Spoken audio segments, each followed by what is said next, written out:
While I was enjoying my first approved break in 6 years in Paris, my wife's father, the CEO, called. "What do you think you're doing? You're fired. We don't need a lazy pig." I laughed and hung up before he could finish his sentence. Then raised my glass and toasted with the man sitting next to me, the CEO of our biggest competitor, who happened to be staying at the same resort. When I returned, things got hysterical when the terrace overlooked the Seine like a painting I'd only ever seen in screensavers. The kind of view that exists in other people's lives, not mine. 6 years. 6 years of 60-hour weeks of skipped lunches and swallowed pride, of watching my wife's family treat me like expensive help they regretted hiring. And here I was finally with a glass of Chateau Margaux in my hand and the Eiffel Tower glittering in the distance like a promise I'd forgotten how to believe in. The wine was exceptional. I'd ordered it specifically because it cost more than my first car. And for once, for the first time in half a decade, I didn't feel guilty about it. "You look like a man who just remembered he's allowed to breathe." The gentleman next to me said he was older, maybe early 60s, with silver hair and the kind of calm that comes from never having to check a price tag. His suit probably cost more than my monthly salary. Used to cost more than my monthly salary. I laughed. It felt strange in my throat, like a language I'd forgotten. Something like that. First time in Paris. First time anywhere in 6 years. He raised an eyebrow. The kind of expression that said he'd heard a story before I'd even told it. "Let me guess. You work in corporate. They told you the company needed you. That taking time off would be selfish. That the team was counting on you." Close. I swirled the wine, watching it catch the light. Family business. Same script, different cast. He nodded knowingly. The golden handcuffs with a wedding band. I should have been offended, but he was right. I'd married into the Hartwell empire, Hartwell Industries, manufacturing and distribution, 32 facilities across 11 states, revenue in the high 9 figures. My father-in-law, Richard Hartwell, was the kind of CEO who appeared in business magazines with headlines like "The Man Who Never Blinks," and how Richard Hartwell turned family values into profit. What they didn't write about was how he turned family into profit margins. How he dangled the CFO position in front of me like a treat for a performing dog, always just out of reach. How my wife Vanessa had slowly transformed from the woman I'd fallen for into a carbon copy of her father, all edges and expectations. No warmth left to spare. But I wasn't thinking about that. Not here. Not with this view. My phone buzzed. I glanced at it, saw Richard's name, and felt my stomach drop in that Pavlovian way it had learned over 6 years of conditioning. "You going to answer that?" the gentleman asked. "I'm on vacation." "Good man." It kept buzzing, then stopped, then started again.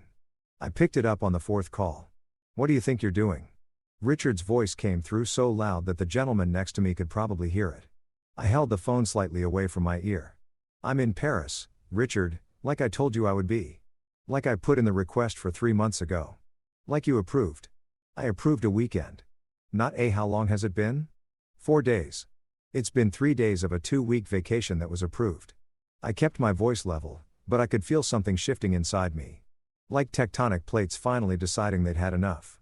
2 weeks. Are you out of your mind? Do you have any idea what's happening here? The Bergman contract is falling apart. The quarterly reports are due. And you're sitting in some cafe drinking wine like you don't have responsibilities. The gentleman next to me caught my eye and mouthed. "Family business." I nodded. He smiled and shook his head in sympathy. "Richard." I left detailed notes. "I trained Marcus on the Bergman account. Everything is handled. Marcus is an idiot.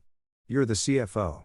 I'm the senior financial analyst who does the work of a CFO for the salary of a senior financial analyst, and I'm on an approved vacation." There was a pause. In that pause, I could hear everything. His shock that I'd interrupted him, his rage building like a pressure cooker, the calculations running through his head about how to reassert control. "You're fired." The words hung in the air between us, between Paris and Connecticut, between the man I'd been and whoever I was about to become. "I'm sorry." "What?" "You heard me. You're fired. We don't need a lazy pig who abandons ship. The moment things get difficult, you're done. Don't bother coming back to the office. We'll have security pack your things." I looked at the Seine, at the lights reflecting on the water, at the wine in my glass that tasted like freedom and cost like revenge, and I laughed. It started as a chuckle, then built into something fuller, something that came from a place so deep I'd forgotten it existed. I laughed like a man who just realized he'd been holding his breath underwater for 6 years and finally broke the surface. "Are you listening to me?" Richard's voice had gone shrill.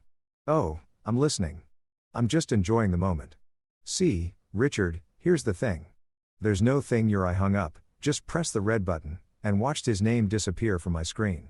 Then I turned to the gentleman next to me, raised my glass, and said, I just got fired by my father-in-law. He studied me for a moment, then lifted his own glass with a smile. That suggested he understood more than I'd said. Then this calls for a toast. To new beginnings. To new beginnings, I echoed. We clinkied glasses and the crystal rang like a small perfect bell. I'm James, by the way, he said. James Morrison. The name registered immediately. James Morrison, CEO of Apex Consolidated, Hartwell Industries' largest competitor. The man Richard Hartwell had spent the last 3 years trying to destroy, outbid, and outmaneuver in every market they shared. I must have gone pale because James smiled wider. I take it you recognize the name. You're Apex. I am Apex. Yes. And you are recently unemployed. He laughed. A genuine sound that made his eyes crinkle. I heard the whole terrace heard. Actually, your father-in-law has impressive lung capacity. He practices yelling. It's like cardio for him. Tell me something. James leaned back in his chair completely relaxed. In your professional opinion, and I'm asking as one finance person to another, not as competitors, what's H. Hartwell's biggest vulnerability right now? I should have said nothing. Loyalty, even burned loyalty, should have kept my mouth shut. But loyalty is a two-way street, and Richard had just set fire to his end. They're overextended on the Bergman contract, I heard myself say. Promised delivery schedules they can't meet without massive overtime costs. The margins are going to be razor thin. And if there's any delay, which there will be because the equipment they need is backordered, they'll breach contract and face penalties that'll wipe out the entire profit. James nodded slowly. And theoretically, if someone were to secure that backordered equipment first, Hartwell would be scrambling, probably have to subcontract, which would kill their margins completely. They'd either take a massive loss or breach contract. Either way, their Q4 numbers would be catastrophic. Interesting. James took a sip of his wine. Very interesting. My phone buzzed again. Vanessa, this time I let it go to voicemail. It buzzed again immediately. Text message. Call me now. Your wife? James asked. My soon-to-be ex-wife, I'm guessing. Ah, she's upset about the firing. She's upset that I might have actually stood up for myself. That's not part of the script. The phone buzzed twice more in quick succession. I turned it face down on the table. Can I tell you something? James said. In my experience, the best revenge isn't dramatic. It's not angry. It's precise. It's walking away with your dignity intact and watching them realize too late exactly what they've lost. That sounds nice in theory. I'm not talking about theory. He pulled out his wallet, extracted a business card, and slid it across the table. I'm talking about an offer. Apex is opening a new division. We need a CFO who understands the manufacturing and distribution sector. Someone who knows the landscape, knows the players, knows where the opportunities are, someone who isn't afraid to take a vacation when they've earned it. I stared at the card. James Morrison, CEO, Apex Consolidated, a phone number, an email address. You can't what? Accept a job offer? You're unemployed as if he checked his watch approximately 4 minutes ago. You're allowed to be employed again. It's not that simple. There's Vanessa and the family and they just fired you on your first vacation in 6 years while you were drinking wine in Paris. He leaned forward, his voice gentle but firm. Let me ask you something. If they valued you, would you be sitting here having this conversation? The truth of it hit me like cold water. No. If they valued me, Richard would have called to ask how Paris was. Vanessa would have sent photos of things she wanted me to see. I would have felt missed, not managed. Instead, I felt liberated.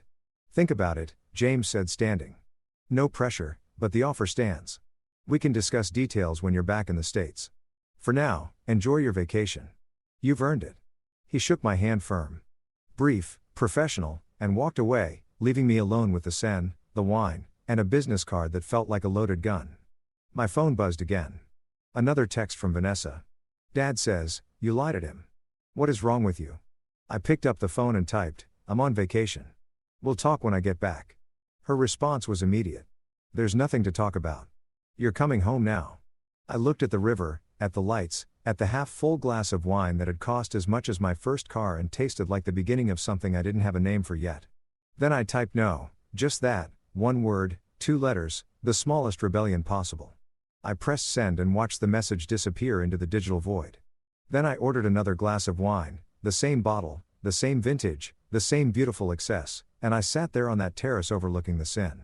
And I let myself imagine what it would feel like to work somewhere I was actually wanted. The phone exploded with messages. Vanessa, Richard, Vanessa's mother, Susan, with a message about family loyalty and disappointing everyone. My brother-in-law Thomas with a surprisingly kind note asking if I was okay. I turned the phone off completely. The waiter brought my wine. The night air was perfect. Somewhere in the distance, a street musician was playing La Vie en Rose on an accordion, which should have been cliched, but somehow wasn't. And for the first time in 6 years, I felt like myself. Not the person they'd needed me to be. Not the role I'd been playing, just me drinking expensive wine, watching the lights on the water, holding a business card that might be a life raft or might be a grenade. Either way, I was done drowning. The irony wasn't lost on me. I'd come to Paris to take a break from my life. And instead, my life had broken completely. But as I sat there, watching the city glow against the night sky, I realized something. Sometimes breaking is the only way to rebuild into something stronger. And I was ready to be strong again. The flight back to Connecticut felt longer than the flight to Paris had, even though they were the same duration.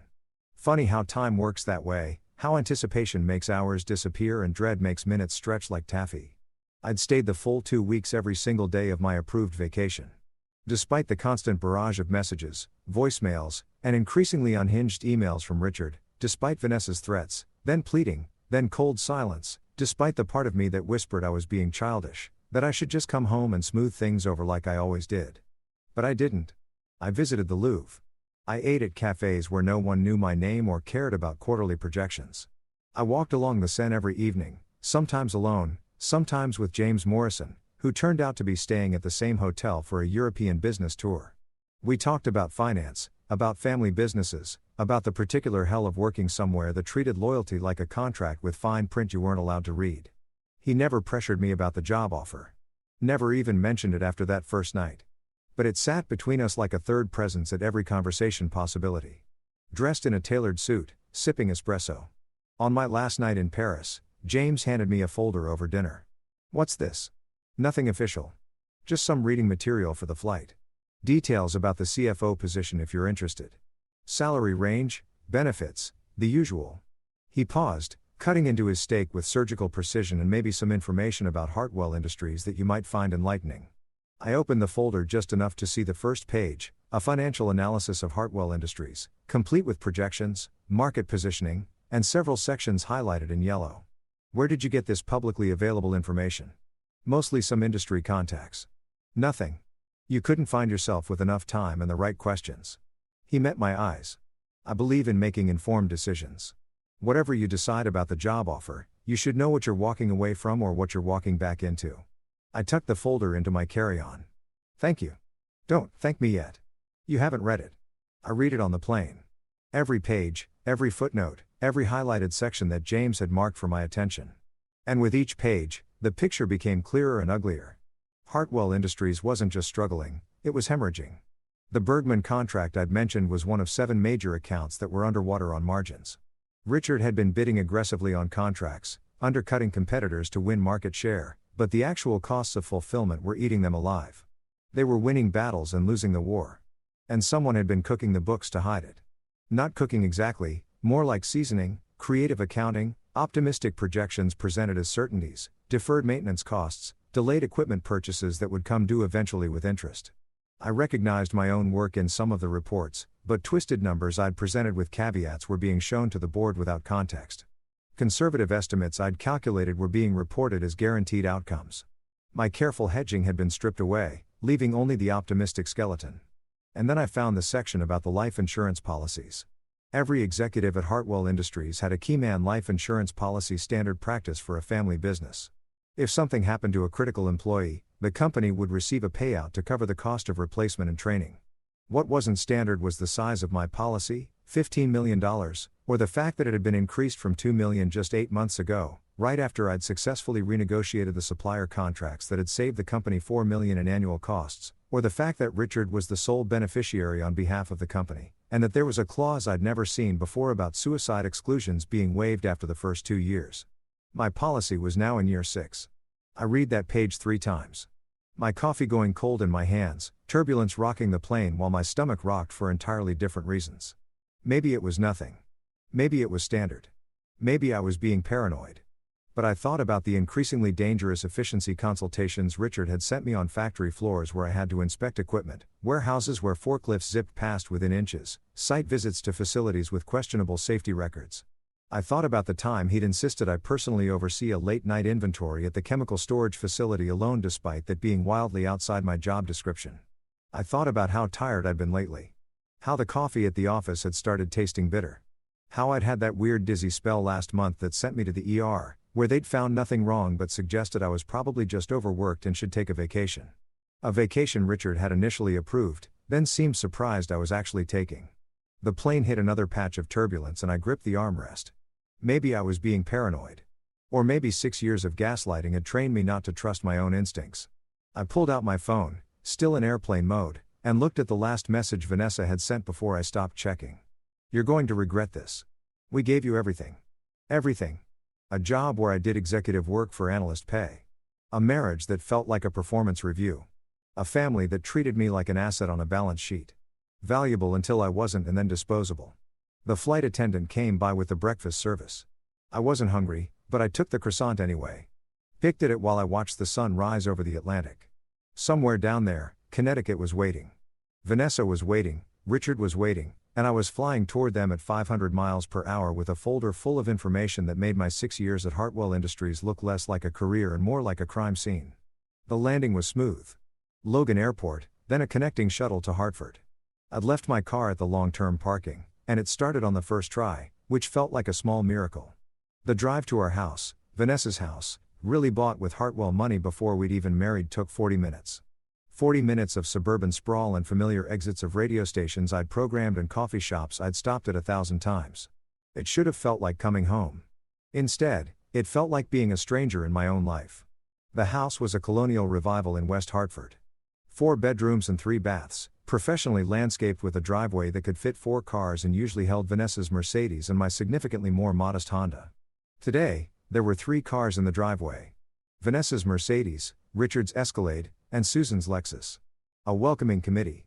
I sat in my car for a moment, looking at the house I'd paid the mortgage on for 6 years, despite Vanessa's name being the only one on the deed. Looking at the windows I'd replaced, the garden I'd painted. Then I grabbed my suitcase, the folder from James, and my laptop bag, and I walked up to my own front door like a man approaching a firing squad. I didn't need to knock. The door opened before I reached it. Vanessa stood there, and for a moment I saw the woman I'd married. Dark hair, sharp cheekbones, the kind of beauty that looked expensive because it was. She was wearing a cream cashmere sweater and tailored slacks. The uniform of a woman who'd never had to worry about price tags. But her eyes were cold. "You have a lot of nerve showing up here," she said. "I live here." "Not anymore, you don't." She stepped aside and I saw them in the living room. Richard in the wing-back chair like a king holding court. Susan on the sofa with her spine straight and her pearls perfect. Both of them looking at me like I was a stain on their expensive carpet. "Welcome home," Richard said, his voice dripping with sarcasm. "How was Paris? Did you enjoy your little tantrum?" I set my suitcase down carefully. It wasn't a tantrum. It was a vacation, one you approved. I approved a weekend, not a. He waved his hand dismissively. European sabbatical while the company crumbled. The company didn't crumble. I left detailed instructions. Marcus handled everything. Marcus is an incompetent fool who nearly cost us the Bergman contract. The Bergman contract was always a disaster. I told you that when you bid on it. I told you the margins were too thin and the timeline was impossible. You bid on it anyway. The room went quiet. You didn't contradict Richard Hartwell. That was rule 1 of working at Hartwell Industries, of being married to his daughter, of existing in his orbit. But I was tired of rules that only applied to me. You told me, Richard repeated slowly, that the Bergman contract was viable if we optimized our processes. I told you it was possible if everything went perfectly, which it never does. I also told you we should bid higher to account for contingencies. You overruled me. I overruled you because you're conservative to the point of cowardice. This is business. Sometimes you have to take risks. Taking risks with accurate information is business. Taking risks while ignoring your CFO's analysis is gambling. You're not the CFO, Vanessa cut in, her voice sharp. You're a senior financial analyst who's gotten too big for his position. There it was. The truth, finally said out loud. I looked at her, really looked at her, and tried to find the woman who'd once laughed at my jokes, who'd stayed up late talking about dreams and fears, who'd promised that her family would see my value eventually. She was gone. Or maybe she'd never existed. Maybe I'd just been in love with potential with the hope that someday I'd be good enough for them. You're right, I said quietly. I'm not the CFO. I just do all the work of a CFO for a fraction of the salary with none of the authority. My mistake was thinking that might change. Your mistake? Richard stood up. All 6'2" of him with his silver hair and his custom suit and his absolute certainty that he was right about everything was thinking you could embarrass this family without consequences. You hung up on me. You ignored Vanessa's calls. You stayed in Paris like some kind of a person on vacation. I offered. His face went red. You're fired. I told you that already. You're fired. And you're going to sign these papers. He gestured to the coffee table where a stack of documents waited, flagged with bright orange tabs. I didn't move toward them. What papers? Separation papers from the company and from Vanessa. We're making this clean. How efficient. Don't be snide. You're not in a position to be snide-eyed. You're going to sign. You're going to take your severance, which is generous considering, and you're going to leave this family alone. I walked over to the coffee table, looked down at the papers, non-disclosure agreement, non-compete clause, settlement and release. Divorce papers already filled out with Vanessa petitioning on grounds of abandonment and mental cruelty. Mental cruelty. That was almost funny. And if I don't sign, then you get nothing. Vanessa said, no severance, no recommendation. We'll make sure no one in this industry ever hires you. You'll be done. I thought about the folder in my laptop bag, about James Morrison's offer, about the life insurance policy with my name on it and 15 million reasons for me to have an accident. I need to think about it. There's nothing to think about, Richard snapped. Sign the papers today. Now, no. The word hung in the air like smoke. Susan finally spoke, her voice measured and cold. Don't be foolish. You came from nothing. We gave you everything.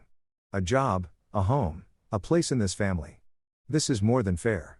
Fair? I tasted the word. I worked 60-hour weeks for 6 years. I saved the company millions. I asked for one vacation and you fired me for taking it. But sure, fair. You abandoned your post. Richard said, I took an approved vacation after I told you not to after you initially approved it. You don't get to change the rules retroactively. I am the CEO of this company. I can do whatever I want. And there it was.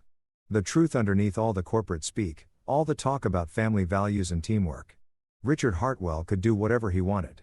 And everyone else had to smile and say, thank you. I picked up the divorce papers, flipped through them. Vanessa got the house, the car, the furniture. I got 30 days to vacate and a settlement of $50,000 contingent on signing the non-disclosure and non-compete. $50,000 for 6 years of my life. I'll think about it. I said again, there's a deadline. Vanessa said, you have 72 hours. After that, the offer is withdrawn and we file for divorce without settlement. You'll get nothing. I looked at her. This woman I'd loved who'd promised to be my partner. When did you stop being on my side? When you stopped being useful, she said. And at least she was honest. I picked up my suitcase.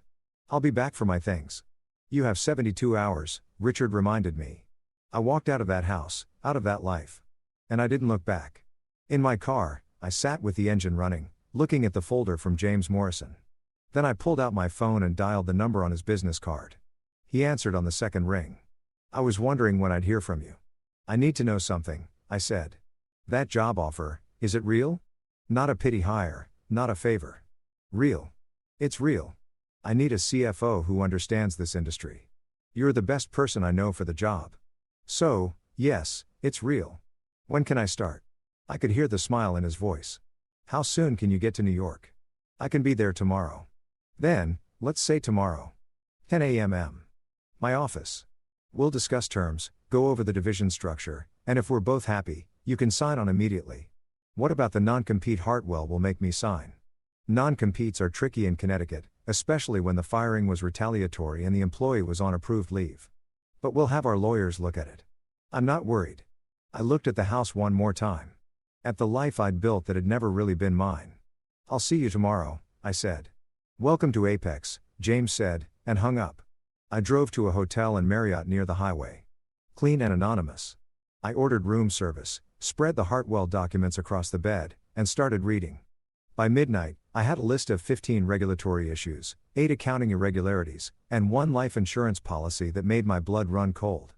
By 2 meters, I had a plan. And by dawn, I was ready to burn it all down.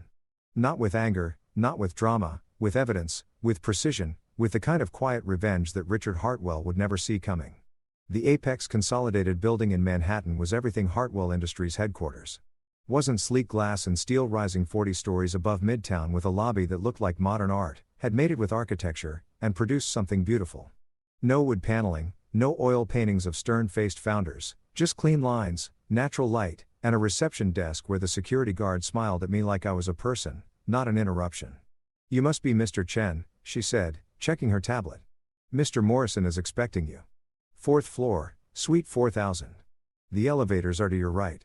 I'd worn my best suit, a charcoal gray I'd bought on sale 3 years ago, that still fit well enough to pass for expensive. My shirt was pressed. My shoes were shined. I looked like someone who belonged in a building like this, even if I didn't quite feel like it yet. The elevator was glass on one side, offering a view of Manhattan.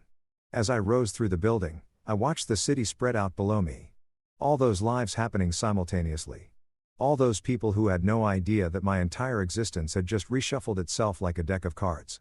The 40th floor was quiet in the way. Expensive places are thick carpet that swallowed sound, art on the walls that probably cost more than my car, and an assistant at a desk who looked up and smiled as I approached. "Mr. Chen, good morning. James is finishing a call, but he'll be right with you. Can I get you anything? Coffee, water, tea? Coffee would be great. Black. Thank you." She returned with coffee in a real mug, not a paper cup, not a styrofoam disaster, and gestured to a seating area with a view that made my hotel room seem like a closet. "Please make yourself comfortable. He shouldn't be more than a few minutes." I sat, sipped the coffee, which was excellent, and tried to calm the part of my brain that kept whispering, this was all a mistake, that I should go back to Connecticut and sign Richard's papers, and accept my place in the universe as someone who didn't get nice things. But then I thought about Vanessa's face when she'd called me useless. About Richard's smug certainty that I had no options. About that life insurance policy and all the convenient accidents that hadn't happened yet but might have eventually if I'd stayed long enough. No. I was done being small to make them feel big. David James emerged from his office, hand extended, smile genuine. He was wearing a navy suit with an open collar, no tie, which somehow made him look more authoritative, not less. Right on time. "Come in. Come in." His office was corner positioned with windows on two sides, offering views of both Midtown and Central Park. The furniture was modern but comfortable, the kind of workspace that said its occupant actually worked here, not just held court. There were papers on the desk, a half-empty coffee cup, a framed photo of James with 2 college-age kids who had his smile. "Your family?" I asked, nodding at the photo. "My daughter and son, both graduated now, both smarter than I was at their age. Rebecca's in medical school. Andrew's doing something with artificial intelligence that I only pretend to understand." He gestured to a conference table by the window. "Please sit. Let's talk." I sat and he pushed a leather portfolio across the table to me. "That's the formal offer. Take your time reading it. I'll give you the highlights, but the details matter, so don't just skim." I opened the portfolio. The first page was a letter on Apex letterhead. Offer of employment, Chief Financial Officer, Apex Manufacturing Division. The salary made me blink. $285,000 base with performance bonuses that could add another $100,000. That was more than double what Hartwell had paid me and almost exactly what a CFO should make in this industry. "The base salary is competitive for the market," James said, watching my reaction.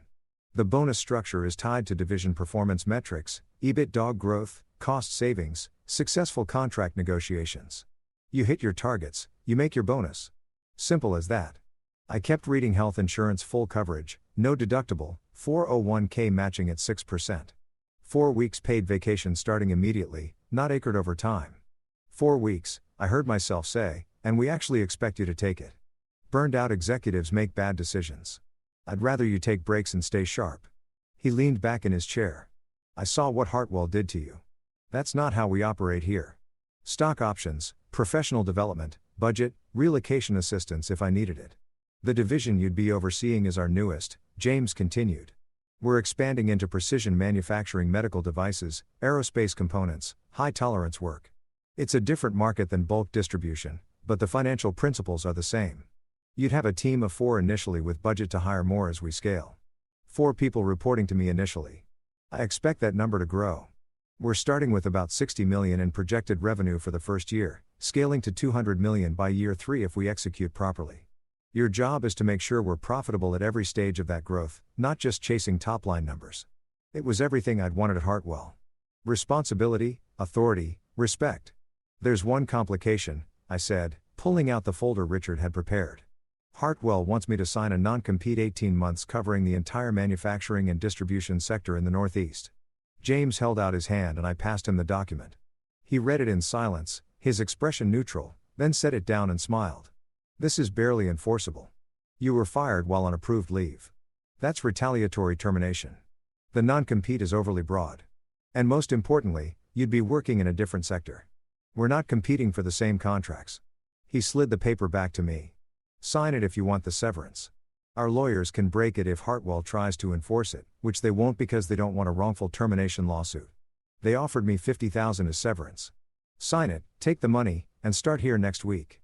If Richard wants to make a fuss, we'll bury him in legal fees. Trust me, he'll back down. I wanted to believe him, but I'd spent 6 years watching Richard destroy people who opposed him, grinding them down with the sheer weight of his certainty that he was untouchable. You don't know Richard Hartwell, I said quietly. Actually, I do. We've been competing for 20 years. I've watched him bid aggressively on contracts he can't fulfill profitably, cut corners on safety to meet margins, treat employees like disposable assets. He's good at projecting strength, but his foundation is crumbling. James leaned forward, his voice gentle, but firm. I've seen the analysis you did in Paris. I know you understand exactly how weak Hartwell Industries really is. The question is, are you ready to stop protecting him? The question hung in the air between us. Was I? For 6 years, I'd covered for Richard's mistakes, massaged the numbers to hide his bad decisions, found creative solutions to problems he'd created through arrogance and ego. I'd been a good soldier, a loyal employee, a perfect son-in-law who knew his place, and it had gotten me fired, divorced, and nearly killed if my suspicions about that life insurance policy were correct. Yes, I said. I'm ready. James smiled. Good. Then let's talk about what happens next. You're going to sign Hartwell's papers, take your severance, and start here on Monday. We'll announce your hiring in the industry, press new CFO for Apex Manufacturing Division, impressive credentials, exciting future. Richard will see it and he'll be furious, but there's nothing he can do. He'll try something. Let him try. We're not Hartwell Industries. We don't operate on intimidation. We operate on results. James pulled out another folder. This one thicker than the employment offer. This is everything we have on Hartwell Industries. Market analysis, competitive intelligence, financial projections based on publicly available data. I want you to read it, not as a former employee, but as our CFO. Tell me where they're vulnerable. Tell me where we can compete effectively. Tell me how we can win without breaking any rules. I took the folder, felt its weight in my hands. This feels like corporate espionage. It's competitive intelligence. Everything in that folder is either public record or industry knowledge. I'm not asking you to violate any confidentiality agreements. I'm asking you to use your expertise to help Apex make better strategic decisions. He paused. If it makes you uncomfortable, we won't do it. But understand, Richard Hartwell wouldn't hesitate to do the same to us if our positions were reversed. He has multiple times. I thought about the Bergman contract, about the bids Richard had won by undercutting Apex only to bleed money on execution, about the way he'd used my analysis to undermine competitors, then turned around and ignored that same analysis when it suited him. Fair play was for people who had power. I'd been playing fair for 6 years, and it had gotten me here. Jobless, homeless, divorced. Maybe it was time to play smart instead. I'll read it, I said, and I'll tell you what I think. But I won't share anything proprietary. No client lists, no internal communications, nothing that would cross a legal line. That's all I'm asking. Use your knowledge of the industry. That's not proprietary. That's experience. And you earned it. He stood, extended his hand again. So, do we have a deal? I looked at the employment offer one more time. At the salary that would let me breathe, at the vacation time that was actually meant to be used, at the title that matched the work I'd been doing all along. Then I looked out the window at Manhattan spread below us. All those possibilities. All those people who'd built lives on their own terms. We have a deal, I said, and shook his hand. The contract signing took 20 minutes. James's assistant notarized everything, made copies, filed the paperwork. I walked out of that office with a start date of the following Monday. A temporary corporate apartment in Manhattan until I found a place of my own and a signing bonus of $20,000 that would hit my account within 48 hours. I felt like I was floating. In the elevator down, I pulled out my phone and looked at the messages I'd been ignoring. 17 from Vanessa, 9 from Richard, 3 from Susan, 1 from Thomas, Vanessa's brother, that just said, "Good for you, man." Seriously. I didn't respond to any of them. Instead, I called the Marriott and extended my reservation for another week. Then I called a lawyer, not a Hartwell family lawyer, but someone independent I found through a Google search and 3 articles about wrongful termination. Her name was Patricia Chen, no relation, though I joked about it when I called. She agreed to meet me that afternoon. Her office was in a converted brownstone in Hartford, comfortable and professional without being ostentatious. She was maybe 50 with silver-streaked black hair and the kind of direct gaze that suggested she didn't waste time on, so she said after I'd explained the situation, fired while on approved vacation, pressured to sign a separation agreement within 72 hours, and they're offering you $50,000 to go away quietly. That's the summary. Yes. And you want to know if you should sign? I want to know what my options are.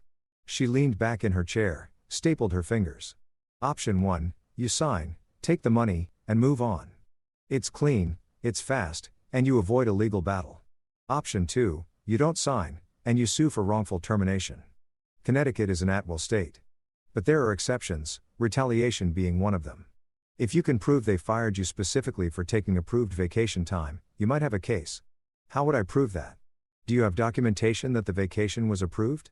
Email approval from Richard. Dated 3 months ago. Perfect. Do you have evidence that he fired you specifically because you took the vacation? I thought about the phone call in Paris. He said it on the phone. I don't have a recording. Witnesses? A restaurant full of people, but they were speaking French mostly though. I paused, remembering. James Morrison was sitting next to me. He heard everything. Patricia raised an eyebrow. James Morrison of Apex Consolidated. That James Morrison the same. He's offered me a job as CFO.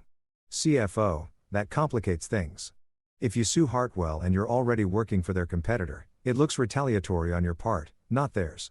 The optics are terrible. So, I should just sign and let them win. I didn't say that. I said the optics are terrible for a lawsuit.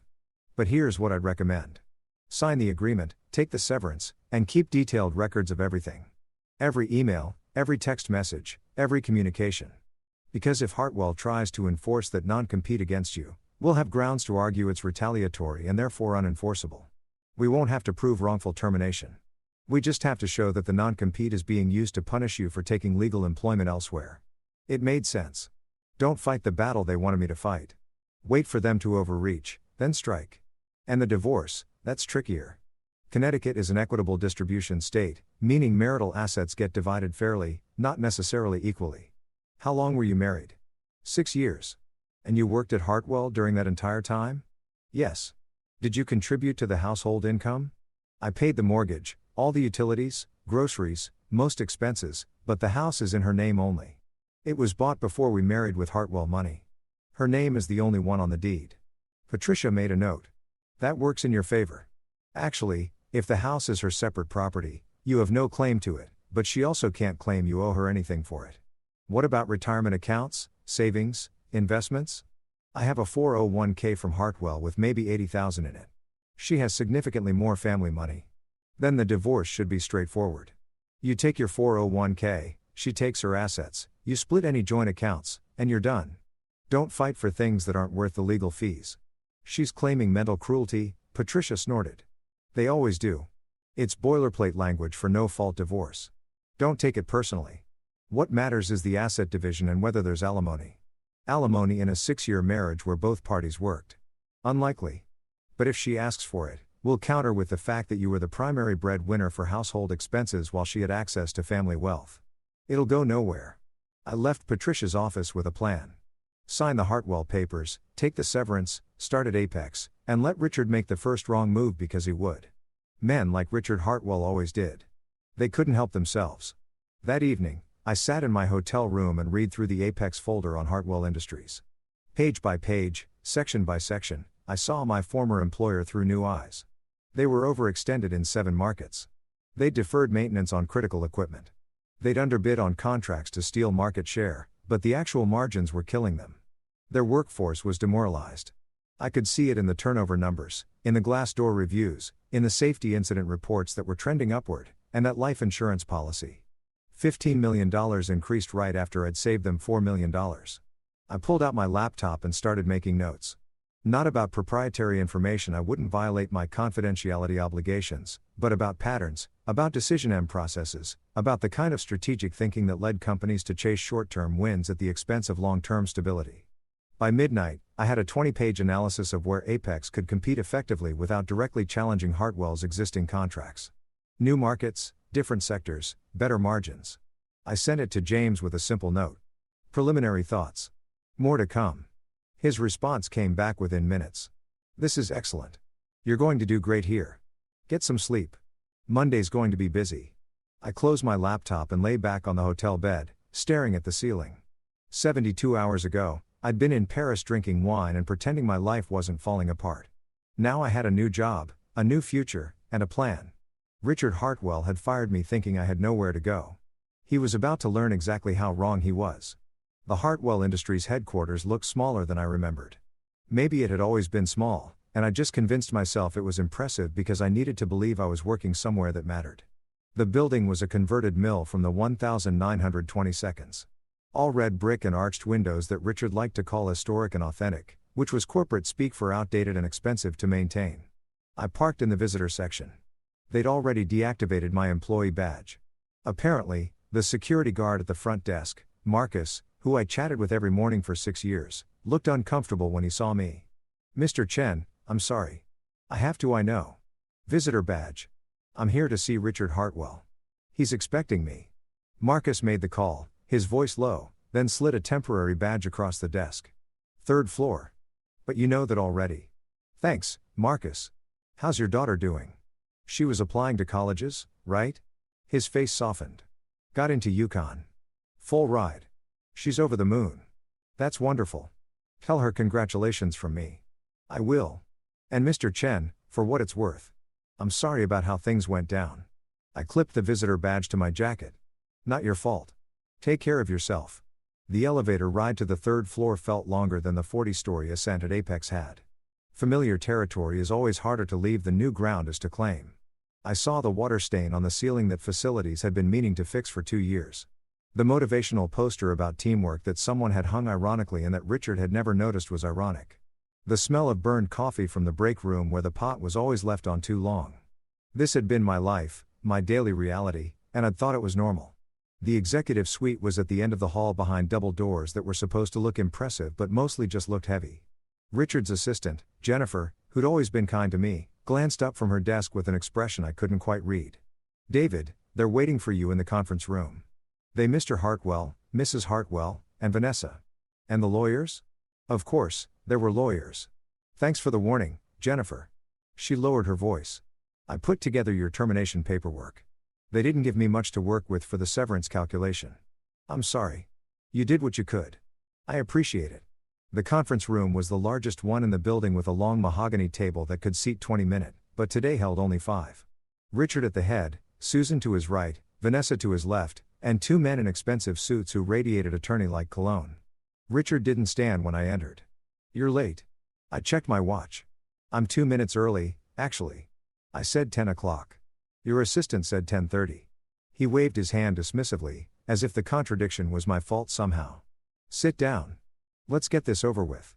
I sat across from Vanessa, who wouldn't meet my eyes. She was wearing navy, a power color meant to make her look authoritative, but she just looked tired. There were circles under her eyes that makeup couldn't quite hide, and her hands were clasped too tightly on the table. One of the lawyers, the older one, with silver hair and a Rolex that probably cost more than my car, slid a stack of documents across the table. Mr. Chen, I'm Robert Fitzgerald, representing Hartwell Industries. This is my colleague, Daniel Park. We've prepared the separation documents we discussed. I'll walk you through each section. I've already read them, I said. My attorney reviewed them as well. Richard's eyebrow went up. You hired an attorney? You hired 2? I hired 1. Seemed reasonable. This doesn't need to be adversarial, Susan said, her voice syrupy with false warmth. We're all family here. We're really not, I said quietly. But go ahead, Mr. Fitzgerald. Let's hear the terms. Fitzgerald cleared his throat, clearly uncomfortable with my tone. The separation agreement consists of 4 components: termination of employment, severance package, non-disclosure agreement, and non-compete clause. Let's start with termination. He flipped to the first flag page. Hartwell Industries is terminating your employment effective immediately, citing voluntary abandonment of position and breach of operational standards. I took an approved vacation. That's not abandonment. The approval was conditional upon operational needs, which changed during your absence. That's not what the approval email says. It's unconditional approval for 2 weeks, dated 3 months ago. Fitzgerald's jaw tightened. Regardless, the termination stands. The severance package is $50,000 contingent upon signing the NDA and non-compete. The NDA prohibits you from disclosing any confidential information about Hartwell Industries, its operations, clients, or financial status. The non-compete prevents you from working in the manufacturing or distribution sector in the Northeast for 18 months. 18 months is a long time to be unemployed. I said, "You should have thought of that before abandoning your responsibilities," Richard snapped. "I took a vacation that you approved. I approved a weekend. The email says 2 weeks. Vanessa finally spoke, her voice brittle. "Can we just get through this, please?" I looked at her. This woman I'd shared a bed with for 6 years, who'd promised to be my partner in everything. "Are you okay?" "Don't," she said sharply. "Don't pretend you care." "I'm not pretending." "You look exhausted." "I'm exhausted because you've turned our lives upside down with your selfishness. Do you have any idea what this has done to me? To my reputation. Everyone's talking about how my husband abandoned me to drink wine in Paris. I didn't abandon you. I took a vacation. You ignored my calls. You stayed away for 2 weeks while I had to explain to everyone why you weren't here. You could have told them I was on vacation. That would have been accurate." Her eyes flashed. "You embarrassed this family." "I took a vacation," I repeated, keeping my voice level. "That's not embarrassing. That's normal." "Nothing about this is normal," Susan interjected. "Normal husbands don't disappear to Europe. Normal employees don't ignore their bosses' calls. Normal bosses don't call employees on vacation and fire them for taking approved time off." Richard slammed his hand on the table. "Enough. Are you going to sign these papers or not?" I pulled out my own folder, the employment offer from Apex, which I'd brought specifically for this moment. I slid it across the table to Richard. "I'll sign, but I want you to see this first." Richard opened the folder, scanned the first page, and his face went from red to purple. "You're working for Apex. I'm going to be starting Monday as their CFO. "The hell you are? You're signing a non-compete, which my attorney says is unenforceable given that you fired me for taking approved leave, but I'll sign it anyway because I want the severance money and because Apex's lawyers have assured me they can break it if you try to enforce it." "You little," Richard caught himself visibly struggling for control. "You can't do this. I won't allow it. You don't have a say. You fired me, remember? This is corporate espionage." "No, it's new employment. I haven't shared any proprietary information. I won't share any proprietary information, but my experience in this industry isn't proprietary. It's mine. I earned it." Fitzgerald jumped in, sensing danger.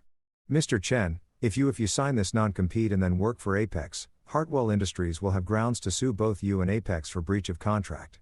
The legal fees alone would be substantial." "I know. But here's the thing.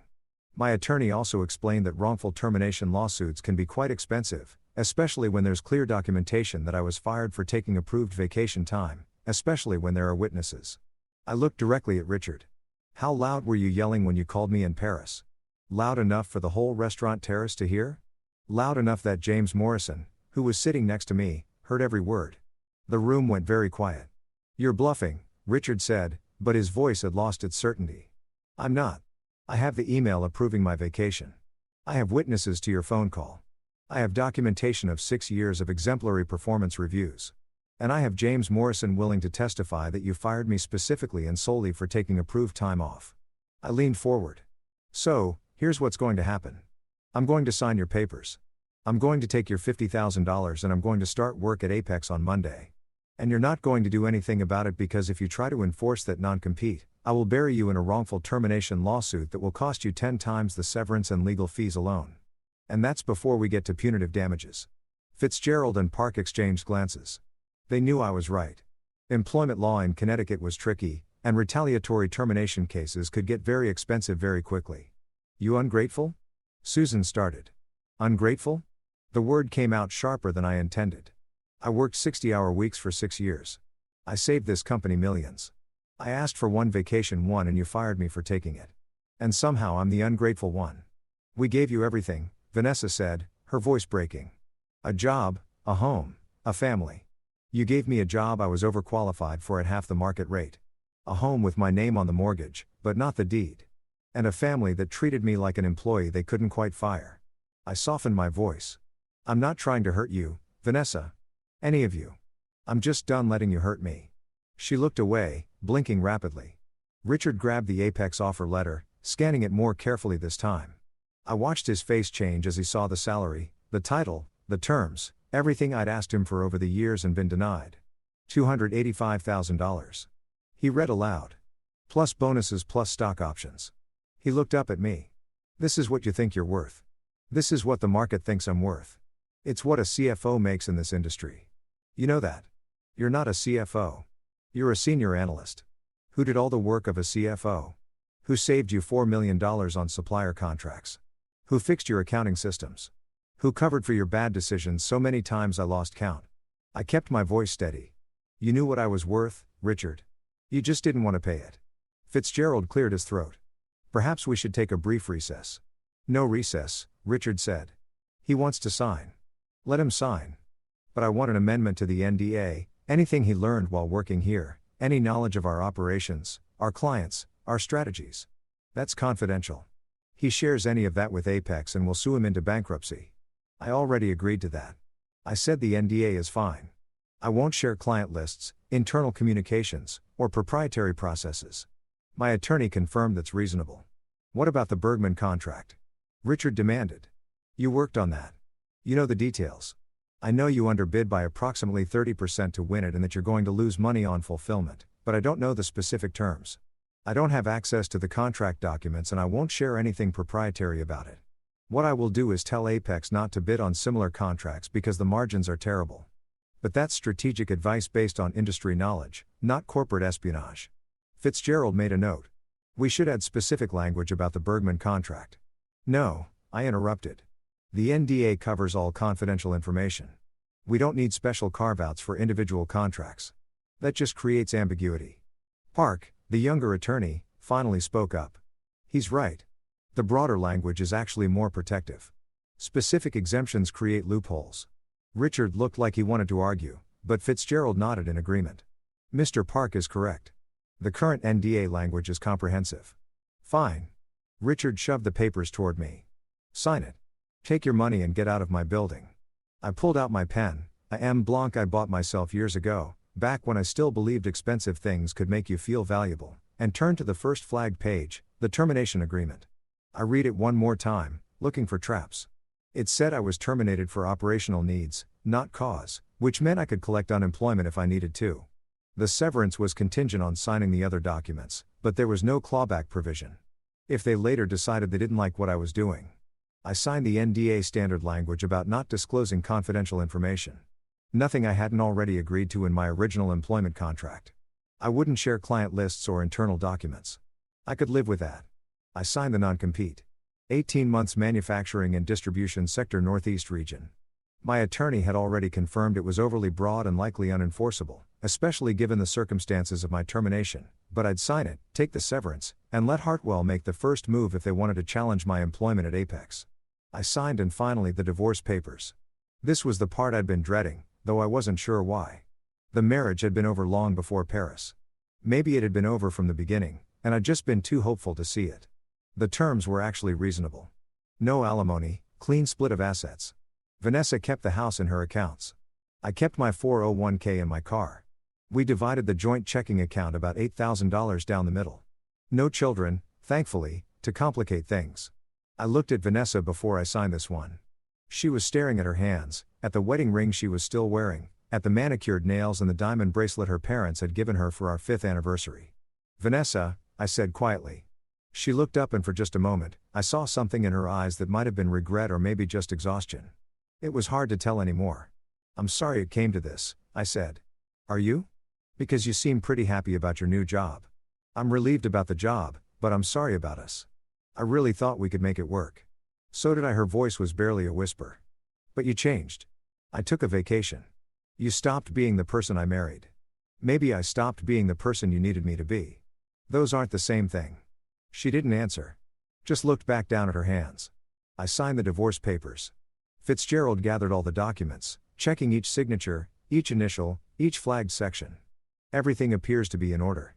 Mr. Chen, you'll receive the severance payment within 5 business days. The NDA and non-compete are effective immediately. Understood. Richard stood, which apparently meant the meeting was over. You're making a mistake. Apex is going to chew you up and spit you out.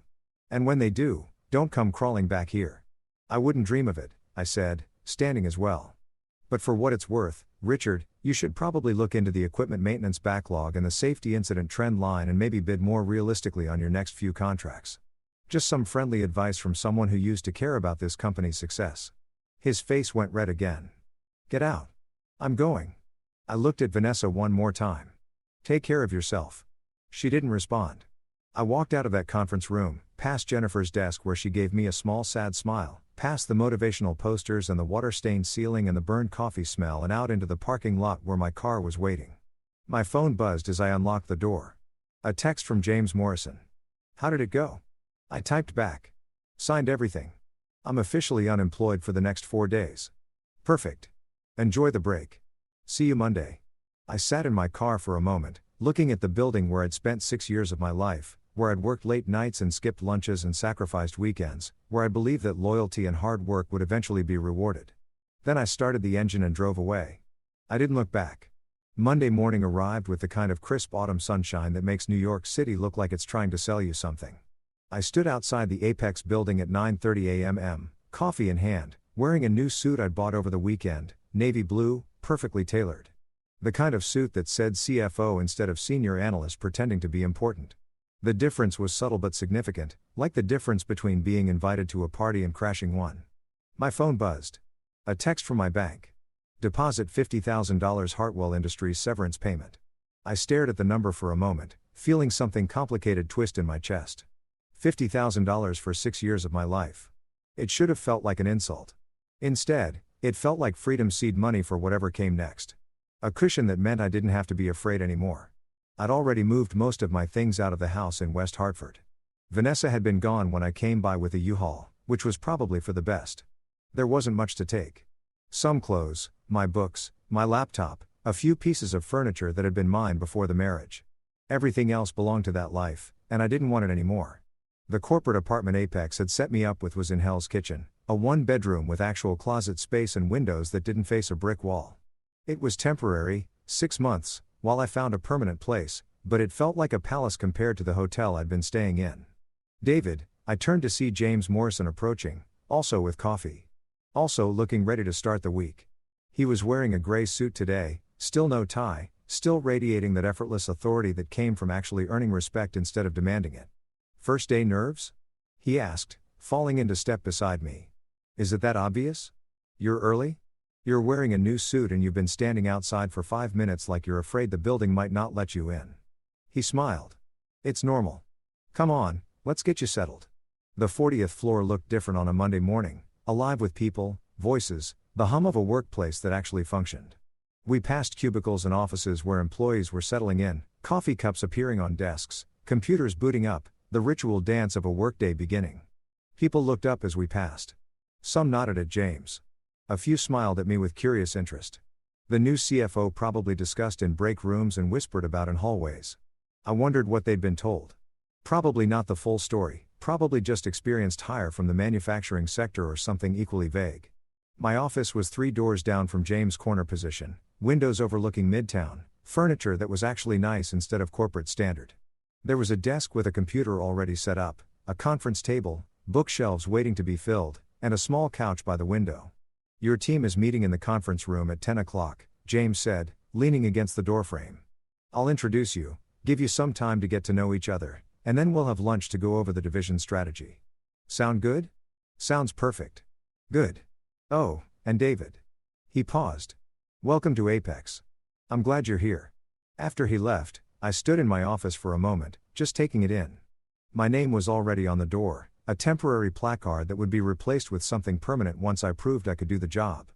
But seeing it there, David Chen, Chief Financial Officer, made something settle in my chest that had been unsettled for 6 years. I wasn't pretending anymore. I wasn't waiting for someone to recognize my value. I was already recognized, already valued. The title on the door proved it.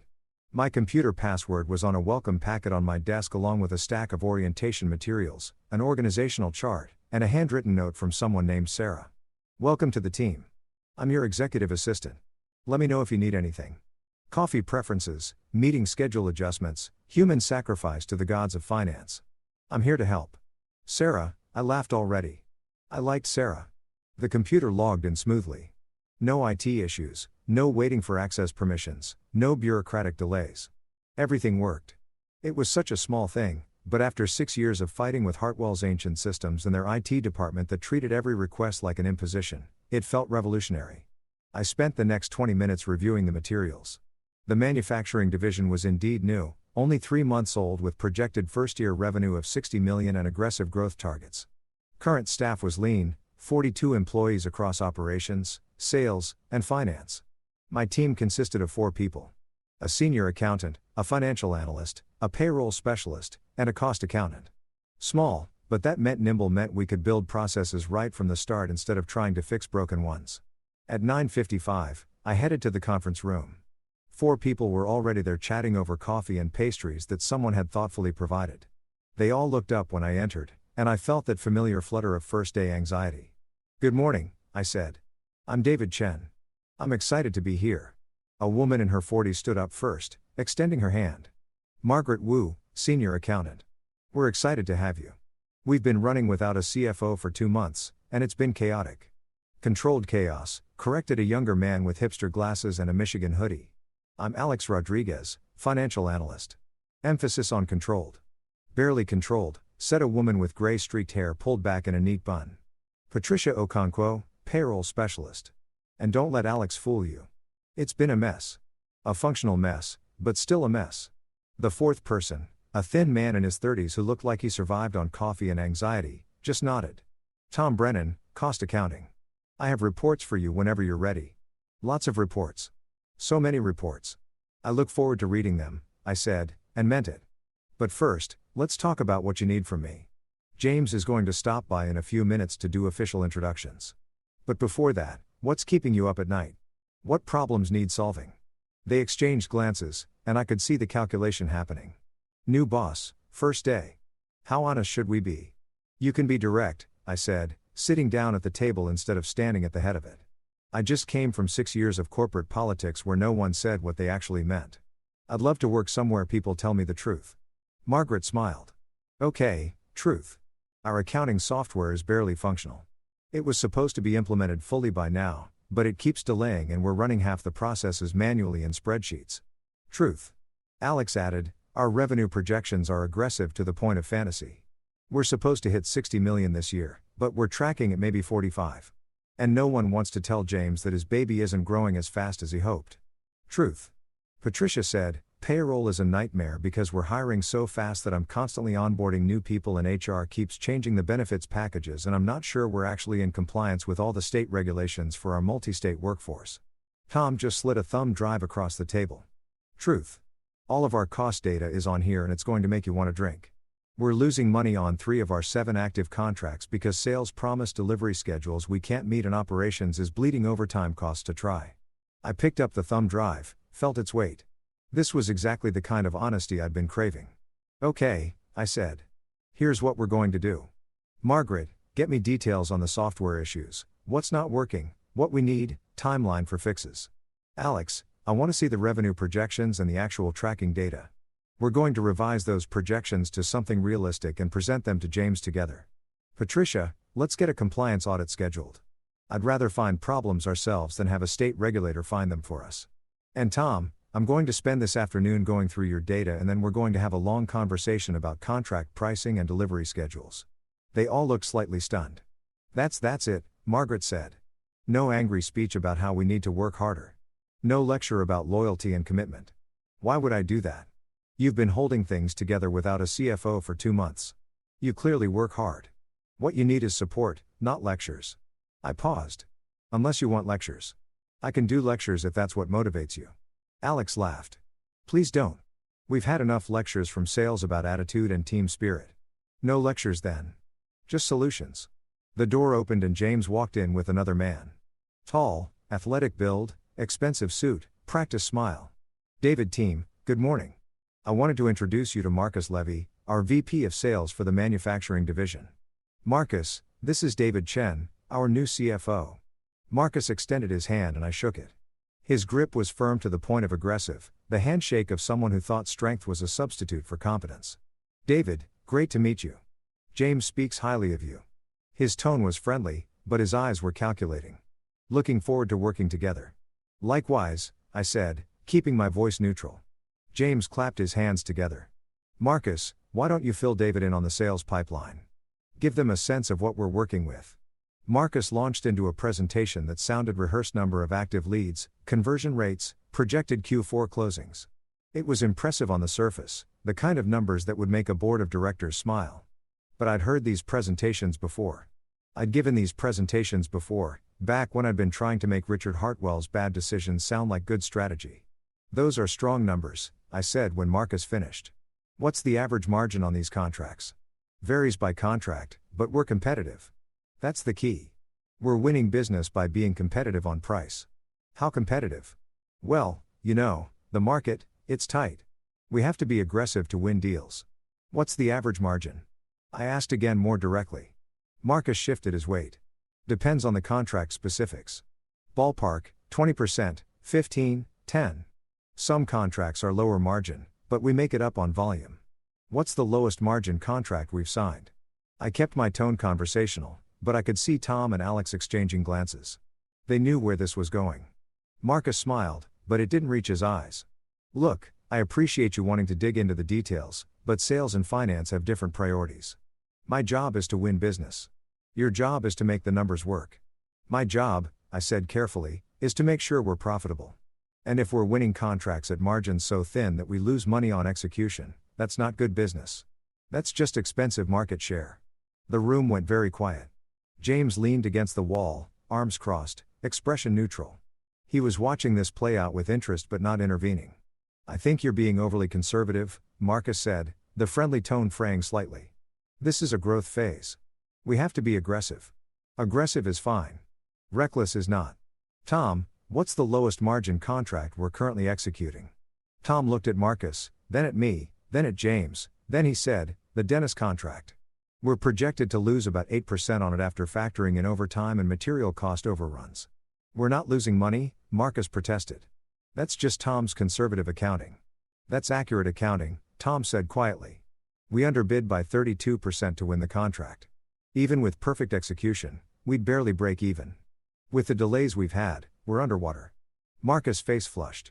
James, I don't think it's appropriate for finance to be questioning sales strategies on David's first day.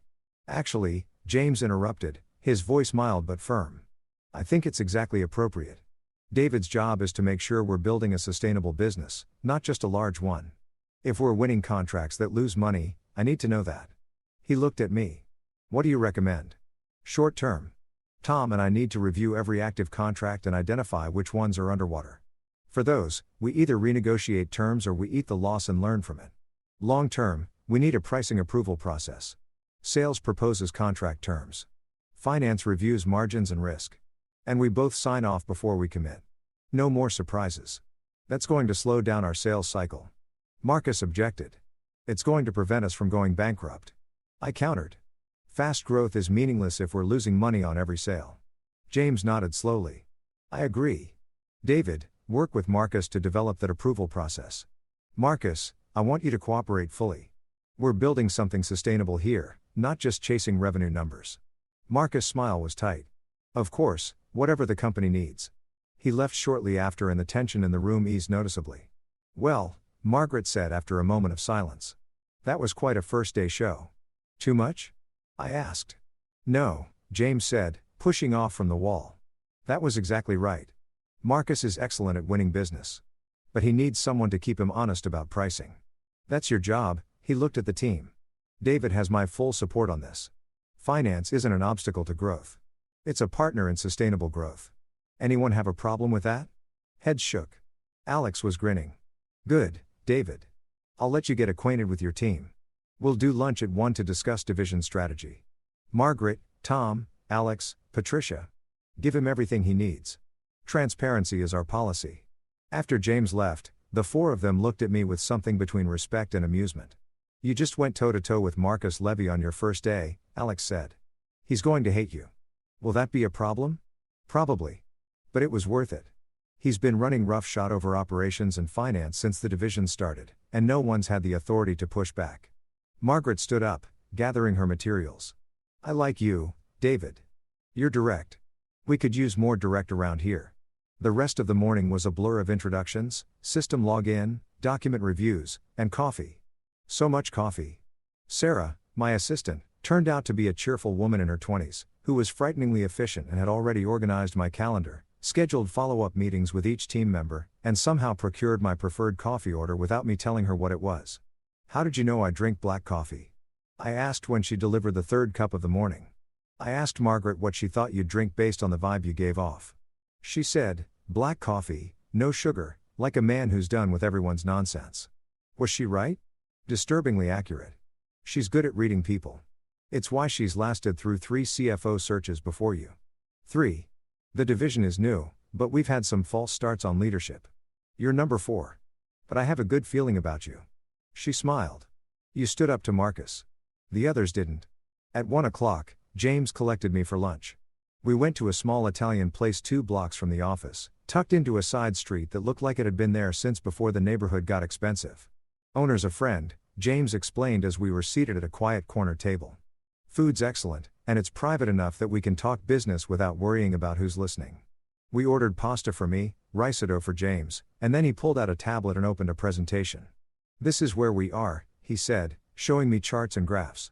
And this is where I want us to be in 3 years. The gap between current state and goal was significant, ambitious, but not impossible if we executed well. Here's what I need from you, James continued. I need financial discipline. I need accurate forecasting. I need someone who can tell me when we're about to make an expensive mistake, especially if it's a mistake I want to make. He paused. I saw what happened at Hartwell. Richard surrounded himself with these men, and now his company is bleeding. I won't make that mistake. What if I tell you things you don't want to hear? Then I'll listen and we'll discuss it and we'll make a decision together. But I need the truth first. Always the truth. The food arrived. And we ate in companionable silence for a few minutes before James spoke again. How are you doing? Really? That's a lot of change in 2 weeks. Divorce, new job, new city. I'm okay.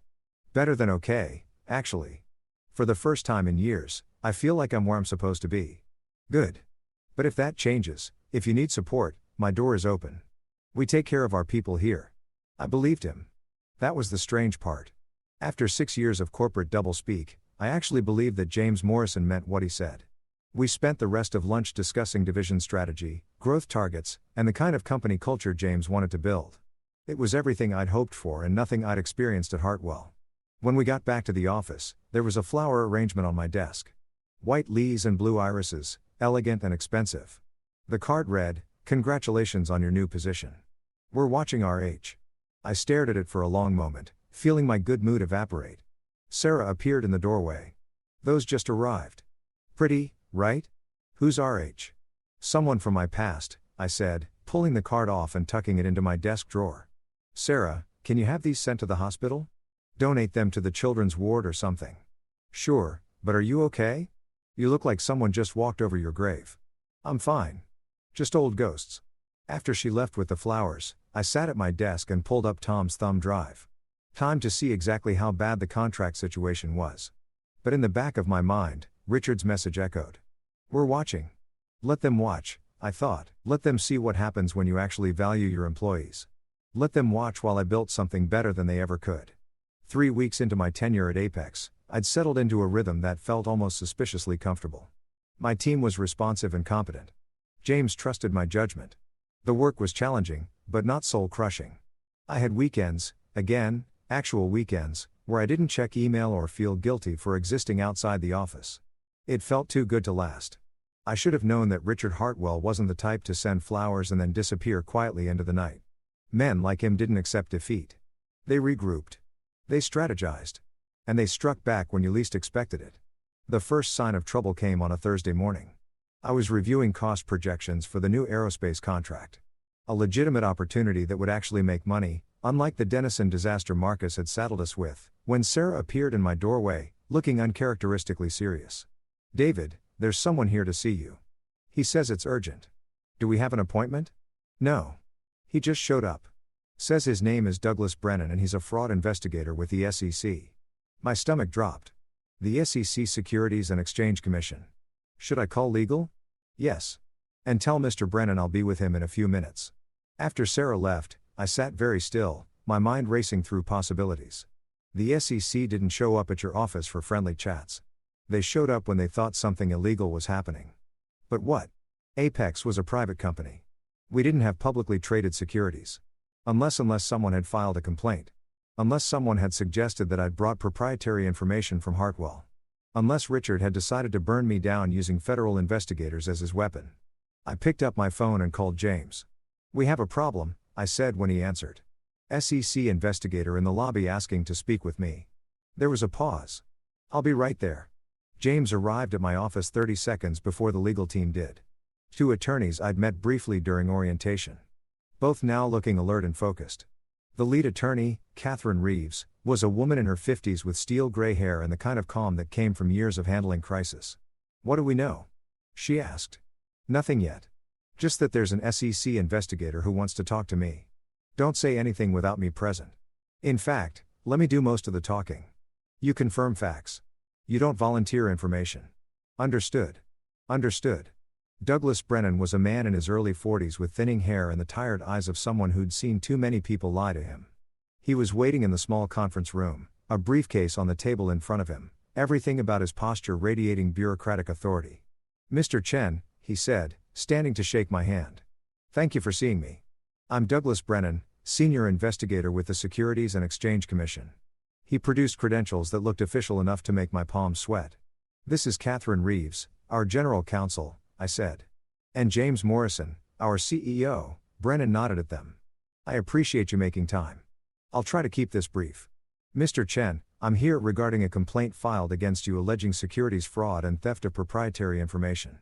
The words hung in the air like a guillotine blade. Who filed the complaint? Catherine asked. Hartwell Industries. Specifically, Richard Hartwell, CEO.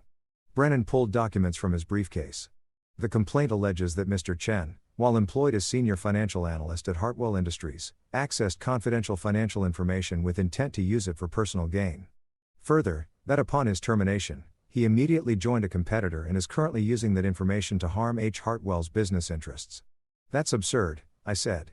Catherine put a hand on my arm. Mr. Brennan, my client signed a comprehensive separation agreement with Hartwell Industries that included a non-disclosure agreement. He has not violated that agreement. Furthermore, Hartwell is not a publicly traded company. So, I'm unclear on the SEC's jurisdiction here. Hartwell Industries has publicly traded bonds, Brennan said. And if Mr. Chen had access to material information that could affect the value of those bonds. Information about the company's true financial status, for instance, and he used that information for personal benefit that falls under our jurisdiction. James leaned forward. What exactly is Hartwell alleging David did? Brennan consulted his notes. According to the complaint, Mr. Chen accessed confidential financial projections and shared them with Apex Consolidated prior to his employment here. Specifically, they allege he provided information about Hartwell's contract portfolio that allowed Apex to strategically underbid on several opportunities causing financial harm to Hartwell. That's a lie, I said flatly. David, Catherine warned. No, I'm not sitting here while Richard Hartwell accuses me of crimes I didn't commit. I never shared proprietary information with Apex. Not before I was employed here and not after. Everything I've done has been by the book. Brennan pulled out more papers. Then perhaps you can explain these emails. He slid printouts across the table. I recognized the format immediately. Hartwell Industries' internal email system, but the content made my blood run cold. The first email allegedly from my Hartwell account to James Morrison's Apex account dated 2 weeks before I took my Paris vacation. James attached are the Q3 projections for Hartwell's manufacturing division. As you can see, they're significantly overextended on several contracts. This might be useful for your strategic planning, David. The second email allegedly from me to someone named m.rodriguez@apexconsolidated.com with a subject line reading Hartwell client list. Marcus, here's the complete client list from Hartwell's distribution network. Should give you some targets for poaching. DC. I stared at the emails, my mind refusing to process what I was seeing. I didn't send these, I said. They came from your email account, Brennan said. Then someone else accessed my account. I never sent these emails. I never attached those documents.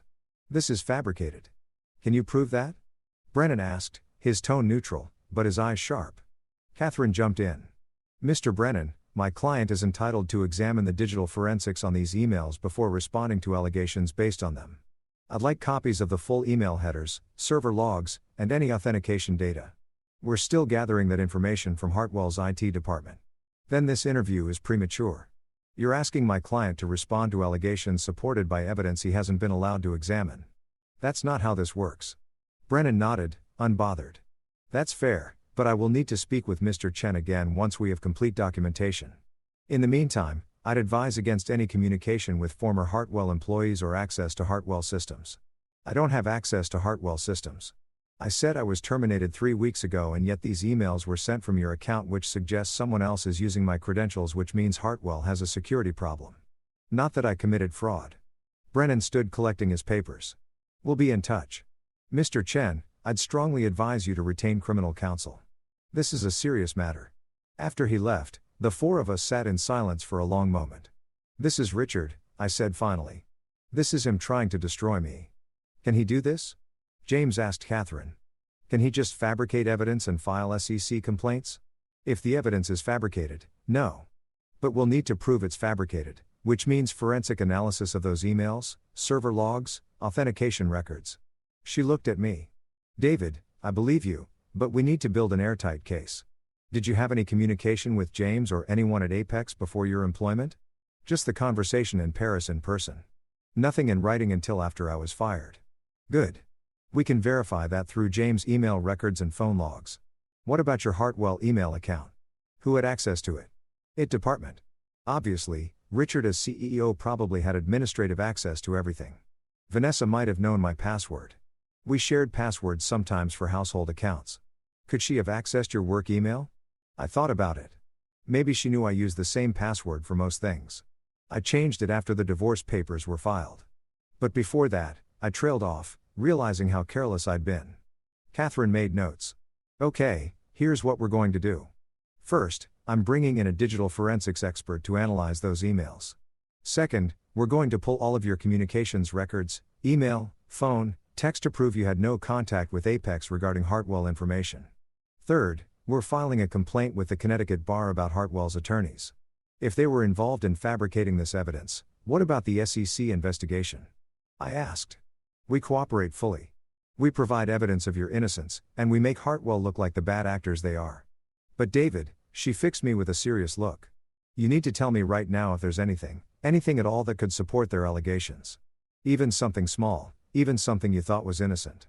I can't defend you if I'm blindsided. There's nothing, I said firmly. I never shared confidential information. I never accessed Hartwell systems after my termination. I never even talked to Apex about Hartwell beyond general industry knowledge. What about the analysis you did in Paris? James asked quietly. The folder I gave you about Hartwell's vulnerabilities? My stomach clenched. That was publicly available information. You said so yourself. It was. But if Hartwell is arguing, you had insider knowledge. The folder. I said to Catherine. James gave me a folder in Paris with public analysis of Hartwell Industries, market research, publicly filed financial data, industry reports. I reviewed it and wrote some strategic recommendations for Apex based on that public information. Could they use that against me? Did you add any information that wasn't in the folder? Anything from your time at Hartwell? I thought carefully.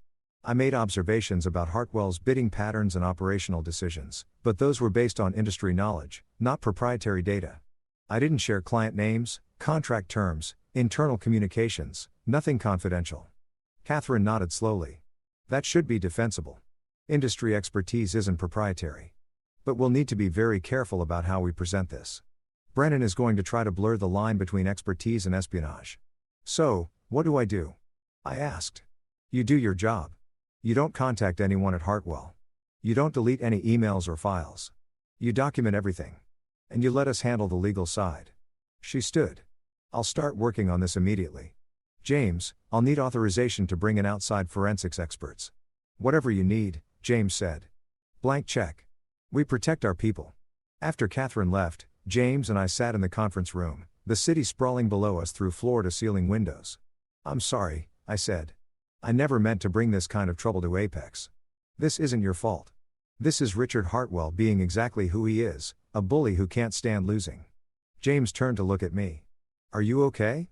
"Honestly, I'm furious. I spent 6 years being loyal to that man, to that company, and this is how he repays me by trying to put me in prison. The SEC complaint probably won't go anywhere. If the emails are fabricated, Brennan will figure that out. And if Hartwell filed a fraudulent complaint, they'll face consequences, will they? Men like Richard don't face consequences. They have lawyers and money and connections. They just win always." "Not always," James said quietly. "I've been competing with Richard for 20 years, remember? And I'm still here, still profitable, still growing. He doesn't always win, David. He just makes you think he does." I wanted to believe him. But the fear was there, cold and tight in my chest. The SEC didn't investigate unless they thought there was something to investigate. And even if I was innocent, which I was, the process itself could destroy me. Legal fees, reputation damage, the suspicion that would follow me even after I was cleared. Richard knew that. That's why he'd done it. Not because he thought I'd actually go to prison, but because he knew the investigation itself was punishment. "I need to see those emails." I said the full versions, not just Brennan's printouts. "If they're fabricated, there will be evidence in the metadata. Catherine will get them. Trust her, she's the best." I spent the rest of the day in a fog, trying to focus on work while my mind spiraled through worst-case scenarios. Tom brought me the updated contract analysis. Alex presented revised revenue projections. Margaret asked about the software implementation timeline.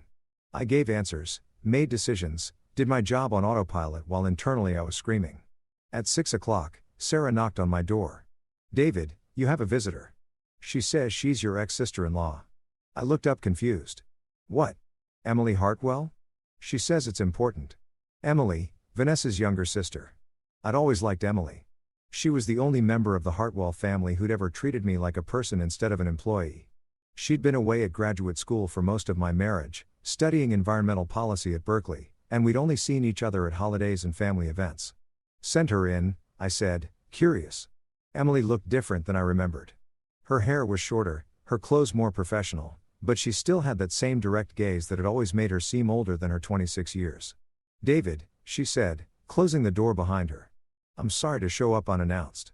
But I need to talk to you about my father. If this is about the SEC complaint, it's not. I mean, it is, but not the way you think." She sat down across from my desk, her hands clasped tightly. "Those emails, the ones the investigator showed you, they're fake. Dad had them created." The room seemed to tilt. "You know this for certain." I was there when he talked to his IT guy about it. I wasn't supposed to hear I was visiting home last weekend. And I came down for water late at night. Dad and this guy, Brandon, were in his study. I heard Dad say, "I need emails that look like they came from Chen's account. Can you do that?" And Brandon said, "Yes." My hands were shaking. "Emily, do you understand what you're telling me? Your father fabricated evidence to file a federal complaint against me. That's a crime. I know. That's why I'm here. What he's doing is wrong, David. I don't care that you left the company or that you're working for Apex. You don't deserve to be railroaded like this. Why are you helping me? I'm not family anymore." She smiled sadly. "You never really were family to them, but you were always kind to me. You remembered my birthday. You asked about my research. You treated me like a person." She pulled a thumb drive from her bag. "This has voice recordings from that night. I recorded the conversation on my phone through the door. It's not perfect, but you can hear Dad talking about fabricating the emails." I stared at the thumb drive like it was a live grenade. "Emily, if you give this to me, your father will know you betrayed him. I know he'll cut you off financially, emotionally. You'll lose everything. I'll lose his money. I won't lose everything." She pushed the thumb drive across my desk. "I have my own life, my own career. I don't need Hartwell money and I don't need to be part of a family that does this to people." I picked up the thumb drive. Felt its weight. "Thank you. You have no idea what this means. Just promise me you'll use it. Don't let him win. He's been bullying people my entire life and everyone just takes it because he has money and power. But you don't have to take it. You have proof now." After Emily left, I sat alone in my office holding the thumb drive, watching the sun set over Manhattan. Then I called Catherine Reeves. "I have evidence," I said when she answered. "Evidence that Richard Hartwell fabricated those emails. And you're not going to believe how I got it. Catherine Reeves listened to the recording 3 times. Her expression growing more grim with each playthrough. We were in a secure conference room at Apex. She'd insisted on bringing her full legal team, plus the digital forensics expert she'd hired, a thin man named Dr. Marcus Webb, who looked like he'd never seen sunlight, but could probably hack into Fort Knox given enough Mountain Dew. Richard's voice crackled through the speakers. Tiny, but unmistakable.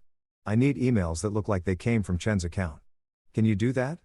Brandon's response. Yeah, I can backdate them in the system. Make it look like they were sent before he left. But Mr. Hart. Well, if anyone does a real forensic analysis, they won't. The SEC doesn't have the resources to dig that deep on a complaint like this.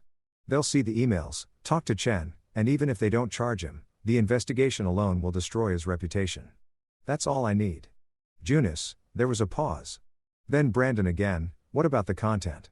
You want me to write the emails? I'll draft them. You just make them look authentic. And Brandon. This conversation never happened. Understood, sir. The recording ended. Emily had captured almost 4 minutes of conversation. Muffled, but clear enough to be damning. This is gold, Catherine said quietly. This is Richard Hartwell admitting to fabricating evidence for a federal complaint. That's obstruction of justice, wire fraud, potentially conspiracy charges. Can we use it? I asked. Emily recorded it without her father's knowledge. Is that legal? Dr. Webb looked up from his laptop where he'd been analyzing the audio file. Connecticut is a one-party consent state for recordings. As long as Emily was present during the conversation, even if the other parties didn't know she was there or that she was recording, it's admissible. But she recorded through a door. I said she wasn't technically part of the conversation. Doesn't matter. Catherine said she was in a place she had legal right to be her family's home. She overheard a conversation that she then chose to record. That's legal.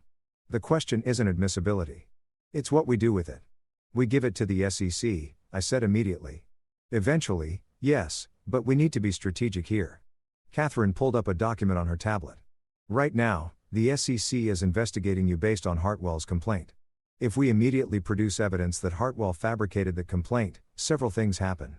1. The investigation shifts focus to Hartwell. 2. Richard knows someone inside his organization betrayed him. 3. He goes into full defensive mode and probably destroys any other evidence. You want to wait? I couldn't keep the frustration from my voice. I want to build an airtight case. Dr. Webb, how long do you need to analyze those emails Brennan showed us? If I can get the actual email files with full headers and metadata, not just printouts, 2 days, maybe 3. Get them. File a motion if you have to, but get the complete email data. Catherine turned back to me. Here's what's going to happen. Dr. Webb will prove those emails are fabricated through digital forensics. We'll have technical evidence and testimonial evidence. Emily's recording. Then we go to the SEC with everything at once. We don't just defend you. We bury Richard Hartwell. James, who'd been sitting quietly in the corner, spoke up. What's Emily's exposure in this? If Richard finds out she's the source. That's why we need to move quickly. Catherine said once we hand this over to the SEC, Emily will need legal protection, whistleblower status, possibly a restraining order. If Richard retaliates, I can help arrange that. I'll cover her legal fees. I said whatever she needs. She risked everything to help me. Generous, but let's see what happens first. She may not need much. Whistleblowers in federal cases often get considerable protection. Catherine closed her tablet. For now, David, you continue business as usual. Don't contact Emily.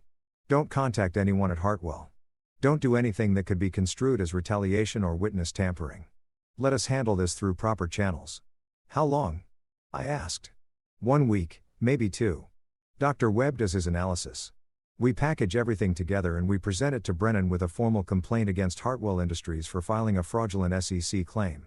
It felt like an eternity, but I nodded. Okay, 1 week. The next 7 days were the longest of my life. I went through the motions at work, reviewed budgets, attended meetings, worked with Tom on fixing the contract pricing issues that Marcus had created. But the whole time, my mind was on that thumb drive, on Emily's recording, on Richard's voice admitting he was trying to destroy me. At night, alone in my Hell's Kitchen apartment, I'd pull up the recording and listen to it again. Not because I needed to. I had every word memorized, but because it was proof. Proof that I wasn't crazy. Proof that Richard Hartwell was exactly as terrible as I'd thought. Proof that leaving had been the right decision, even if it had led me here to this moment of legal limbo. On the third day, Dr. Webb called with preliminary findings. "The emails are definitely fabricated," he said, his voice crackling through my phone. I got the full email files from the SEC. They were surprisingly cooperative once Catherine explained we were cooperating with the investigation. "The metadata is all wrong. The timestamps don't match the server logs. The IP address shows the emails originated from Hartwell's headquarters, not from any device you had access to. And this is the good part. They were created using administrative privileges in the email system, then backdated to look like they were sent earlier. Can you prove that definitively? I can prove it in a way that would hold up in federal court. The digital fingerprints are all over this thing. Whoever did it, this Brandon guy from the recording, he's competent enough to fool a casual observer, but not competent enough to fool a real forensic analysis. He left traces everywhere. How soon can you have a full report?" 2 days. I want to be thorough, but Catherine should know. This is slam dunk evidence. Richard Hartwell is going down for this. I called Emily from a burner phone I'd bought specifically for this purpose. Catherine's advice to avoid creating any traceable communication. "It's David," I said when she answered. "I can't talk long, but I wanted you to know the recording you gave me. It's working. The forensics expert confirmed the emails are fake. We're going to the SEC within a week." There was a long pause. "I'm scared, David." "I know, but Catherine Reeves, my lawyer, she's going to help protect you. Whistleblower status, legal protection, everything you need. It's not legal protection I'm worried about. It's my family. My mother called yesterday. She knows something is wrong. She kept asking why I'd been at the house. What I was doing up so late. I think Dad suspects." My blood ran cold. "Has he said anything directly?" "No. But Vanessa called, too. She never calls. She asked if I'd been in touch with you. What did you say?" I said no. But she didn't believe me. She said Dad was dealing with a situation and that I should stay out of it. That family loyalty mattered. Emily's voice cracked. "David, I don't know if I can do this. If they find out it was me, they won't. Not until we go to the SEC. And by then, you'll have legal protection. I promise, Emily. I won't let him hurt you. He's my father. I know. But what he's doing is wrong. You know that. That's why you came to me." Another long pause then. "Okay. But David, when this is over, I don't think I can go back to the family. I mean, this is going to break everything." "I know.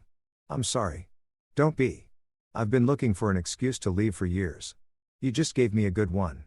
After I hung up, I sat in my apartment and thought about families. The ones you're born into and the ones you choose. The Hartwells had been my family for 6 years, and they discarded me the moment I stopped being useful. Emily was choosing to leave that family, to blow it up from the inside, because she believed in doing the right thing. I hoped that counted for something. I hoped it would be enough when everything came crashing down. On day 6, Catherine called an emergency meeting. "Brennan wants to meet again," she said, "tomorrow. He says he has new evidence." My stomach dropped. "What kind of evidence?" He didn't say. "But David, I need you to trust me here. We go in, we listen. We don't volunteer anything. Dr. Webb's report will be ready by tonight. We're almost there." The meeting was set for 10 a.m. at the SEC's New York field office, a nondescript building in Lower Manhattan that looked like every other federal office building. All security checkpoints and fluorescent lighting and the particular smell of government bureaucracy.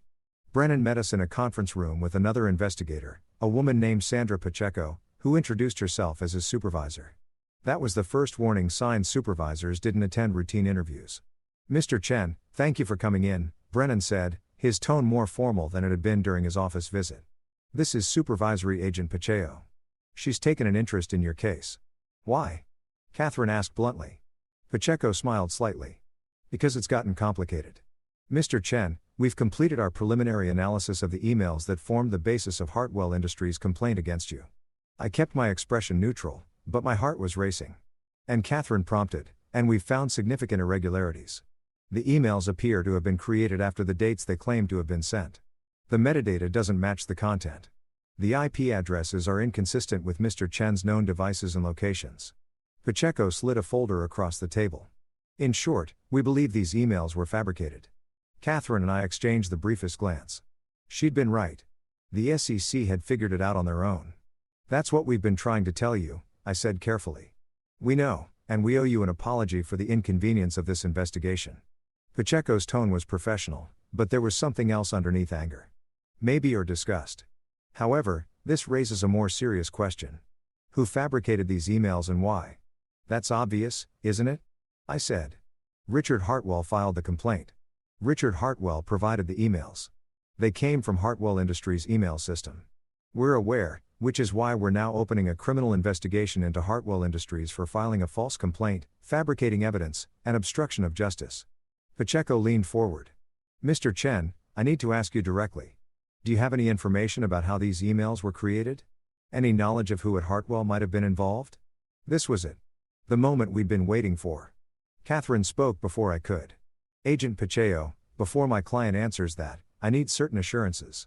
If Mr. Chen provides you with evidence regarding the fabrication of these emails, evidence that leads to criminal charges against Hartwell Industries, will he be protected from any retaliation?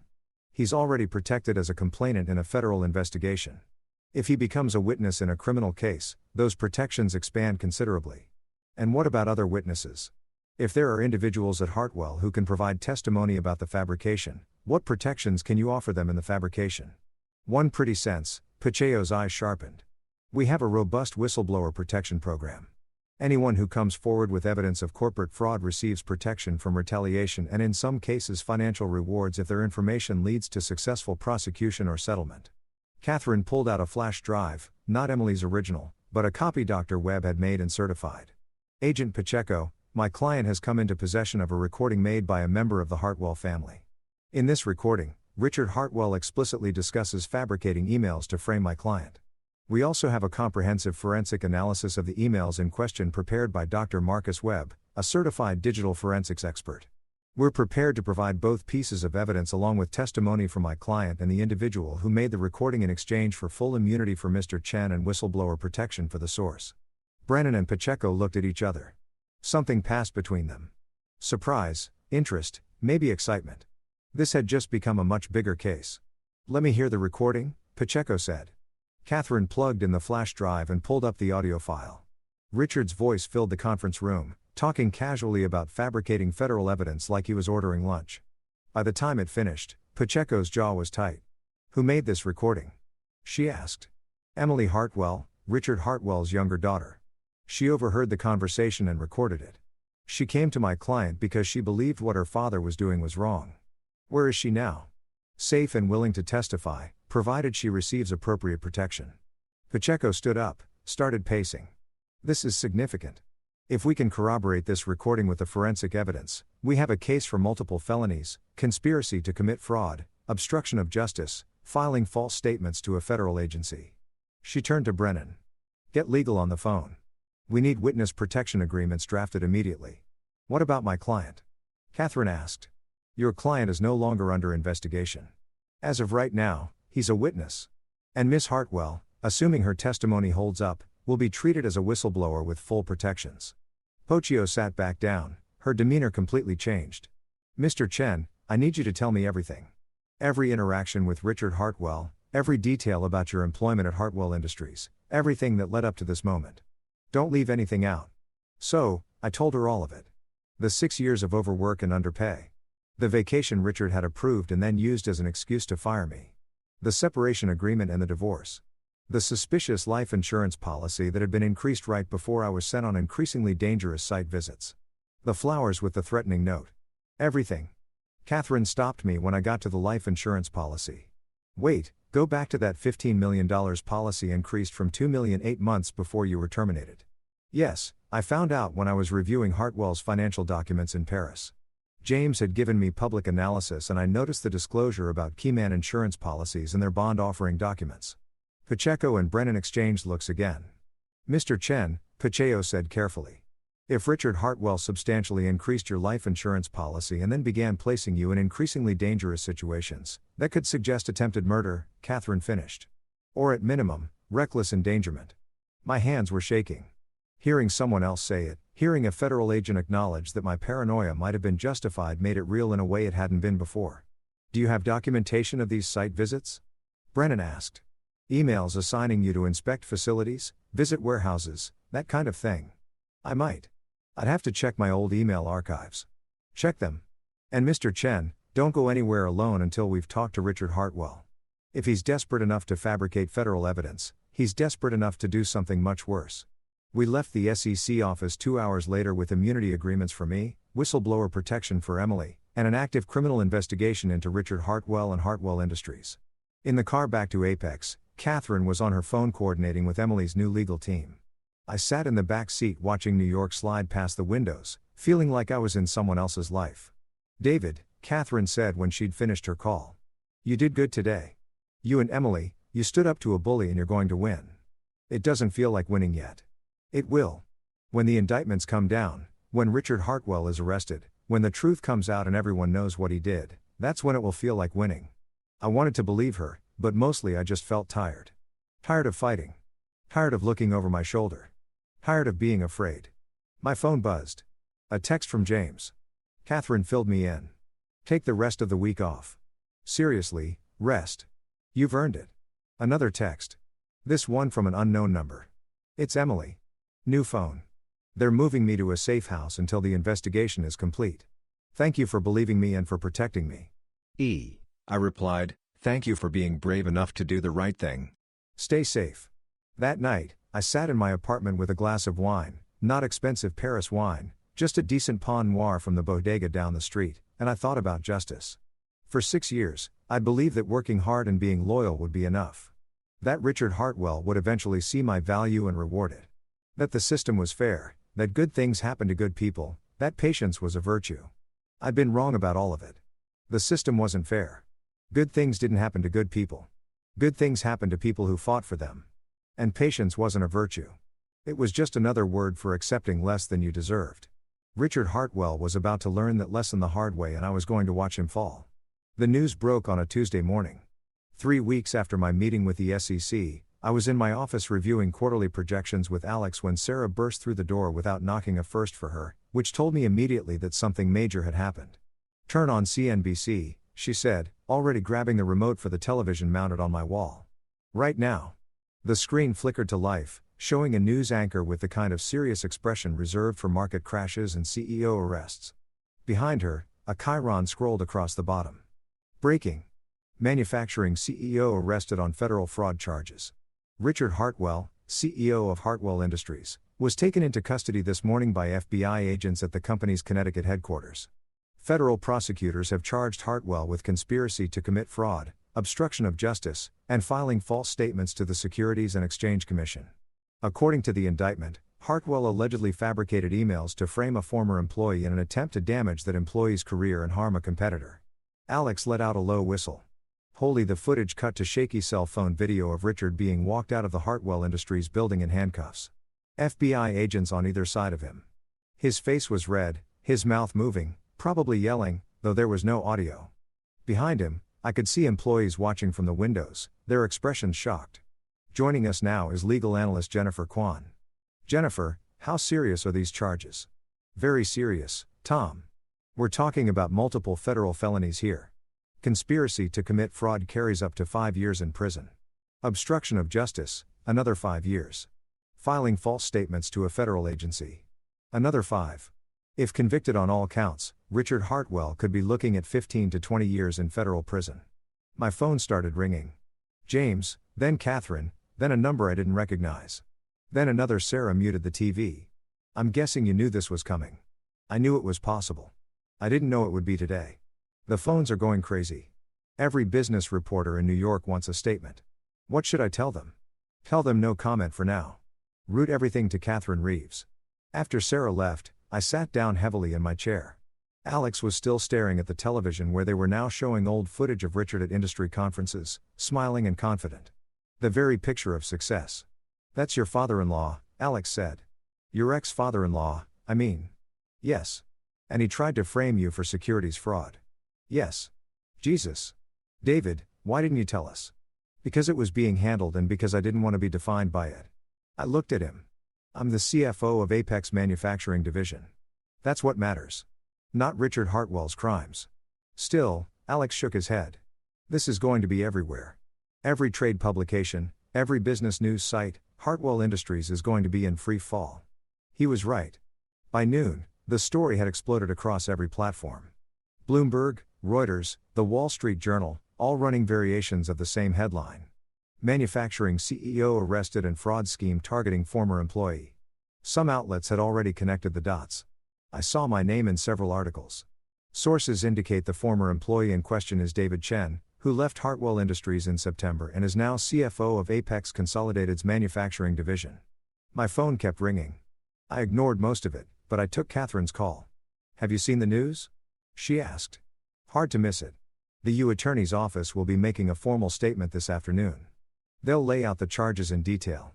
You should know they're also charging Brandon Keller, Hartwell's IT director, as a co-conspirator. He's already cooperating in exchange for a reduced sentence." "What about Emily? Safe?" "The whistleblower protection is holding. Her name hasn't been mentioned in any public filings, and it won't be unless she chooses to go public. Right now, she's the SEC's star witness, and they're keeping her identity sealed." "Has Richard said anything?" His lawyer issued a statement calling the charges baseless political persecution and insisting he'll be vindicated. Standard stuff. "But David, the evidence is overwhelming. The recording, the forensic analysis, Brandon's testimony. The prosecutor told me this morning they have him dead to rights." "When's the trial?" "Probably not for months. These things take time, but the arraignment is tomorrow. He's being held without bail because the prosecutor argued he's a flight risk. He has significant assets and international business connections. The idea of Richard Hartwell spending the night in jail was almost impossible to imagine. He was a man who stayed in 5-star hotels and flew first class. The closest he'd come to roughing it was probably business class on a transatlantic flight." "How are you doing?" Catherine asked. "Really? I don't know. I thought I'd feel triumphant. Instead, I just feel tired. That's normal. This has been a lot. But David, you won. He tried to destroy you, and instead he destroyed himself. That means something. After we hung up, I tried to focus on work, but it was impossible. Every few minutes, Sarah would buzz to tell me about another call, another reporter, another request for comment. Finally, at 2 o'clock, James appeared in my doorway. "Walk with me," he said. We took the elevator down to the ground floor and walked out into the crisp November air. James led us to a small park 2 blocks from the office, one of those pocket green spaces, Manhattan, sprinkled between buildings like an afterthought. "You're handling this well," he said as we sat on a bench. "I'm pretending to handle it well. There's a difference." "Fair enough. Listen, I want you to know that Apex is your back on this. Whatever you need, media training, security, legal support, it's yours. We don't abandon our people when things get complicated." "I appreciate that, but I also need to know, are you okay to keep working? Because if you need time, if this is too much, I want to work." I interrupted. "I need to work. If I sit at home thinking about this, I'll go crazy. At least here I have something productive to focus on." James nodded. "Okay, but the offer stands. Doors always open." We sat in silence for a moment, watching pigeons squabble over a discarded sandwich. "You know what the irony is?" I said. "I never wanted revenge. I just wanted to be left alone. I wanted to do my job, build a career, move on with my life. Richard's the one who couldn't let it go. Men like Richard never can. They see everything as a competition. Everyone is either a threat or a tool. You stopped being useful, so you became a threat. It's that simple to them. What happens to Hartwell Industries now? Chaos, probably. Board will likely force Richard out. Even if he's not convicted, the optics are too damaging. They'll bring in a crisis management team, try to steady the ship. Some of their clients will leave. Stock price will tank. It'll be ugly." "Good," I said, and meant it. That evening, I went back to my apartment and found a package waiting outside my door. No return address, just my name written in familiar handwriting. Vanessa's handwriting. I carried it inside, set it on the kitchen counter, and stared at it for a long moment before opening it. Inside was a jewelry box and a letter. The jewelry box contained my wedding ring, the simple gold band I'd left on the bathroom counter the day I'd moved out. I'd wondered what happened to it. Apparently, Vanessa had kept it. The letter was written on expensive cream stationery, the kind she'd always used for thank you notes and formal correspondence. "David, I'm writing this because I don't have the courage to say it to your face. I'm sorry for all of it. For how my family treated you, for how I treated you, for not standing up for you when it mattered. I knew about the emails. Not before Dad had them created, but after. He told me what he'd done. Told me it was necessary to protect the company, to protect our family.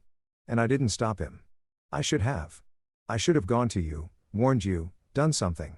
Instead, I stayed silent because that's what we H. Hartwells do. We protect the family no matter who gets hurt. I saw the news this morning. I saw Dad being arrested and I felt relief. Not sadness, not anger, relief. Because maybe now he'll finally face consequences for the things he's done. Not just to you, but to so many others over the years. I don't expect forgiveness. I don't even want it. I just wanted you to know that you were right to leave. Right to stand up for yourself. Right to refuse to be small so we could feel big. I hope you're happy at Apex. I hope you found what you were looking for. I'm sorry it took me this long to see what you saw all along, that my family is broken. And I was too scared to admit it, Vanessa. I read the letter 3 times, looking for sarcasm or manipulation, but found only honesty. It was perhaps the most genuine thing Vanessa had ever said to me. I put the ring back in the box and set it on a shelf in my closet. Maybe someday I'd throw it away. Maybe I'd sell it. For now, it could stay there, a reminder of the man I used to be and the life I'd escaped. The next morning, I woke up to my phone buzzing with news alerts. Richard's arraignment was happening at 10 a.m. and apparently, the media circus was already in full swing outside the federal courthouse. I wasn't planning to go. What would be the point? But at 9:30, Catherine called. I'm at the courthouse. She said Emily's here. She wants to see you. Is that safe? If Richard sees her, he won't. She's in a secure witness area.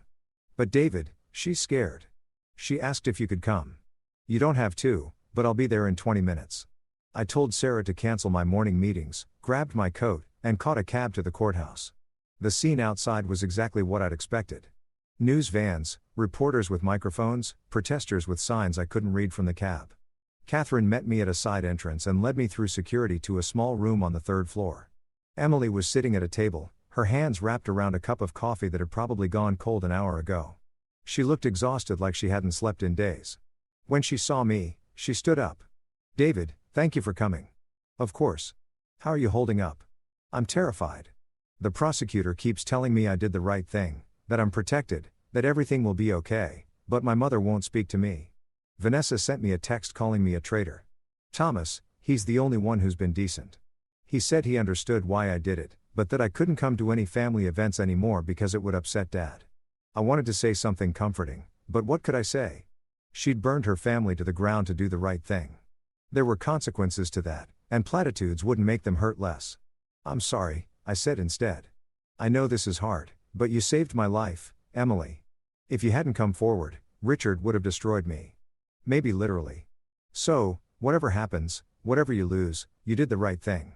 Did I? Because right now, it feels like I just blew up my entire life for nothing. Not for nothing. For justice, for truth, for the principle that powerful people shouldn't get away with destroying others just because they can. I sat down across from her. Your father tried to frame me for federal crimes. He increased my life insurance policy and sent me into dangerous situations. He fabricated evidence and filed false complaints. That's not family loyalty. That's criminal behavior. And you stopped him. Emily's eyes filled with tears. He's still my father. I know. And that makes what you did even braver. Catherine knocked on the door frame. They're bringing Richard in. Arraignment starts in 5 minutes. Emily, you don't have to watch if you don't want to. I do, Emily said, wiping her eyes. I need to see it. I need to know this is real. We went to the gallery, Catherine, Emily, and me. The courtroom was packed with reporters, Hartwell Industries employees, and curious onlookers. I recognized some faces from my time at the company. Jennifer, Richard's assistant, sitting in the back row looking shell-shocked. Marcus, the security guard, who nodded at me solemnly. A few board members I'd presented to over the years, all looking grim. And then they brought Richard in. He was wearing the same suit from yesterday, slightly rumpled now, without a tie. His hands were cuffed in front of him. His face was drawn, his famous confidence nowhere in evidence. He looked smaller than I remembered, older, almost fragile. The judge entered and we all stood. The arraignment proceeded with bureaucratic efficiency. Charges read, plea entered, not guilty. Bail arguments heard and denied. Richard's lawyer, an expensive suit from a white shoe Manhattan firm, argued passionately for house arrest with electronic monitoring. The prosecutor countered that Richard had the means and motive to flee the country. The judge sided with the prosecutor. Richard Hartwell would remain in federal custody pending trial. I watched Richard's face as the judge made her ruling. For just a moment, his mask slipped and I saw genuine fear. He was going to spend months in jail, maybe years, maybe the rest of his life, and he'd done it to himself. When they led him out of the courtroom, he looked up at the gallery. His eyes swept across the crowd and landed on Emily. Recognition flashed across his face, then shock, then rage. He knew. Somehow he knew it had been her. Emily grabbed my hand, her grip tight enough to hurt, but she didn't look away. She stared at her father, and her father stared back. And in that moment, something broke between them that could never be repaired. Then he was gone. Back through the door that led to the holding cells. We left the courtroom in silence. Outside, the reporters were shouting questions, but Catherine steered us away through a back corridor and out to a waiting car. "It's done," Catherine said once we were safely inside. "He's in custody. The trial will take months, but the evidence is solid. He's going to prison, David. It's over." But it didn't feel over. It felt like the beginning of something else, something I didn't have a name for yet. Emily leaned her head against the window. "I need to leave Connecticut. I can't stay here anymore. Everyone knows what I did.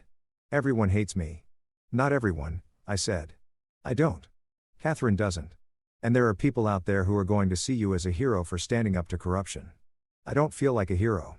I feel like an orphan." I didn't have an answer for that. Some losses couldn't be fixed with words.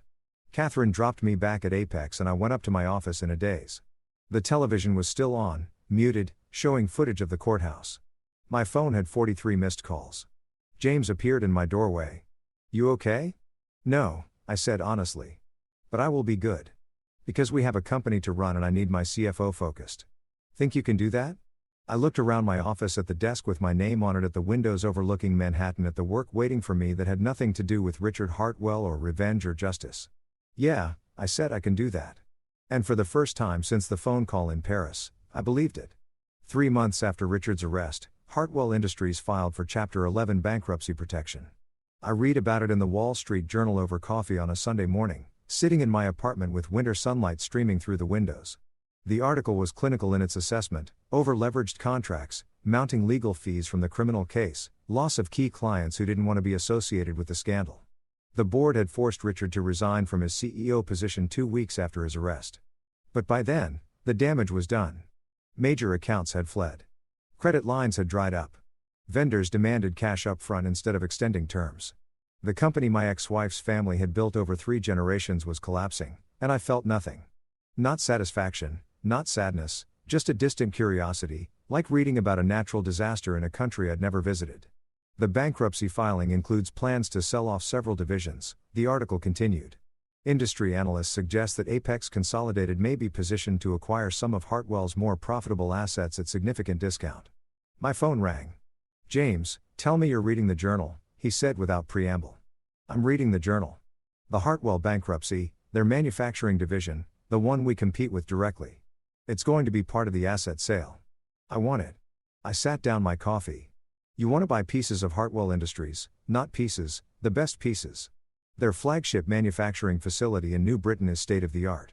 Their client list in the aerospace sector is exactly what we need to scale our division. And with the bankruptcy, we can get it all for probably 60 cents on the dollar. James, the optics are that we're a smart company making a smart acquisition.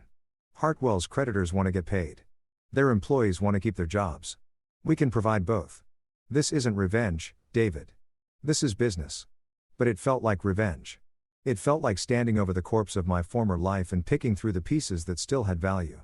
"I need you to do the financial analysis," James continued. "What's it worth? What can we pay and still maintain healthy margins? What's the integration cost? I want a complete picture before we make a bid. When board meeting is in 2 weeks. I want to present this as a done deal. Not a possibility. Can you do it?" I looked at the article again, at the photo of the Hartwell Industries building where I'd spent 6 years of my life. At the employees quoted as saying they were hopeful someone would buy the company and save their jobs. People like Jennifer, like Marcus the security guard, like the analysts I'd trained and the accountants I'd worked with. They didn't deserve to lose their jobs because Richard Hartwell was a criminal. "I can do it," I said. "But I have conditions." "Name them." "If we acquire the division, we honor the existing employment contracts. No mass layoffs, no gutting the workforce to reduce costs. These people didn't do anything wrong. They don't deserve to be punished because their CEO was a criminal." There was a pause. "Agreed. Anything else?" "I don't want to be the face of this acquisition. Put someone else in charge of the integration. I'll do the analysis. I'll advise on strategy, but I'm not walking into that building as the conquering hero. It's too complicated." Also agreed. "Though, for the record, you wouldn't be the conquering hero. You'd be the guy who's giving them a future. After we hung up, I spent the rest of Sunday pulling together every piece of public information I could find on Hartwell Industries' manufacturing division. Financial statements from their bond offerings, industry reports on their market position, news articles about their contracts and clients. By midnight, I had a preliminary assessment. The division was worth somewhere between $40 and $60 million as a going concern. But in bankruptcy, with the taint of scandal and the pressure to liquidate quickly, we could probably acquire it for $35 million. It was a steal. It was also deeply strange to be putting a price tag on a piece of my former life. Monday morning, I assembled my team, Margaret, Alex, Tom, and Patricia, and laid out the project. We're conducting acquisition due diligence on Hartwell Industries' manufacturing division. I said, I need complete financial analysis, profitability by product line, customer concentration risk, contract portfolio review, integration cost estimates. We have 2 weeks. Tom's eyes went wide. Hartwell, your former employer, Hartwell, the same. Are we? Is this? Alex struggled for words. Is this weird for you? Extremely, but it's also good business. So, let's focus on the business part and try to ignore the weird part. We dove in. The bankruptcy court had made Hartwell's financial records public as part of the filing, which meant we had access to data I'd never been allowed to see when I actually worked there. Detailed profit and loss statements by division, complete customer lists, contract terms and schedules, equipment inventories, employee compensation data. It was like performing an autopsy on something that was still technically alive but dying. Jesus, Margaret said on day 3, looking at a spreadsheet of contract margins. They were losing money on almost everything. How did they stay in business this long? Creative accounting, I said, and Richard's willingness to lie to the board about actual performance. They kept winning new contracts to generate cash flow, but each contract lost money, so they needed more contracts to cover the losses. Classic death spiral, except for the aerospace division, Tom noted. That's actually profitable. Good margins, solid contracts, excellent equipment. If we stripped away everything else and just bought this piece, that's exactly what we're going to do. I said James wants the aerospace division, not the whole mess. We let someone else buy the money-losing pieces. The work was intense but straightforward. Unlike the chaos at Hartwell, where I'd been constantly fighting for resources and authority, at Apex, I had everything I needed. A competent team, adequate time, access to information. It was a reminder of how much easier work was when people actually wanted you to succeed. On day 7, Catherine Reeves called with an update on Richard's case. Trial date is set. She said June 15th. The prosecutor is pushing for a speedy trial and Richard's legal team couldn't get it delayed any longer. Also, there's been a development with Emily. My stomach tightened. What kind of development? She's going public. There's going to be a 60 Minutes interview airing next Sunday. She's going to talk about why she came forward, what she witnessed, what it cost her. The producer reached out to me for comment. They want to interview you, too. Absolutely not. That's what I told them. But David, you should know this is going to bring everything back into the spotlight. Emily's brave for doing this, but it means more media attention, more questions, more scrutiny. Is she safe? If she goes public, she has security. The FBI is taking threats seriously, especially given Richard's resources and connections, but she feels like she needs to do this. She wants people to understand why she made the choice she made. I thought about Emily in that courthouse, watching her father being led away in handcuffs, about the text from Vanessa calling her a traitor, about how she'd said she felt like an orphan. She's trying to take back the narrative. I said, exactly. Instead of being the daughter who betrayed her family, she's the whistleblower who stood up to corruption. It's smart, actually. Difficult, but smart. Sunday night, I watched the 60 Minutes interview alone in my apartment. Emily looked different, older somehow. Though it had only been a few months, she sat in a nondescript room, hands folded in her lap, and told her story with a quiet dignity that made my chest ache. People ask me how I could betray my own father, she said to the interviewer. But what he was doing, fabricating evidence, trying to destroy someone's life, that's the real betrayal. He betrayed every principle he claimed to believe in. Family values, integrity, honesty. Those were just words to him. Words he used to control people. You knew that coming forward would cost you your relationship with your family, the interviewer prompted. I did, and it has. My mother won't speak to me. My sister sent me one text message in 3 months, and it was to tell me I was dead to her. My brother tries, but he's caught between loyalty to them and I don't know, maybe basic human decency. Emily's voice cracked slightly, but I had to ask myself, what kind of person would I be if I stayed silent? If I knew my father was trying to send an innocent man to prison and I did nothing. David Chen, your father's former employee. You knew him? I knew him. He was always kind to me. Remembered my birthday. Asked about my studies. Treated me like a person instead of a prop. That shouldn't be remarkable, but in my family, it was. She looked directly at the camera. David didn't deserve what my father tried to do to him, and I wasn't going to be complicit in that destruction. The interview went on for another 10 minutes with Emily describing the recording, the decision to come forward, the aftermath. She was articulate and composed, but I could see the cost in her eyes.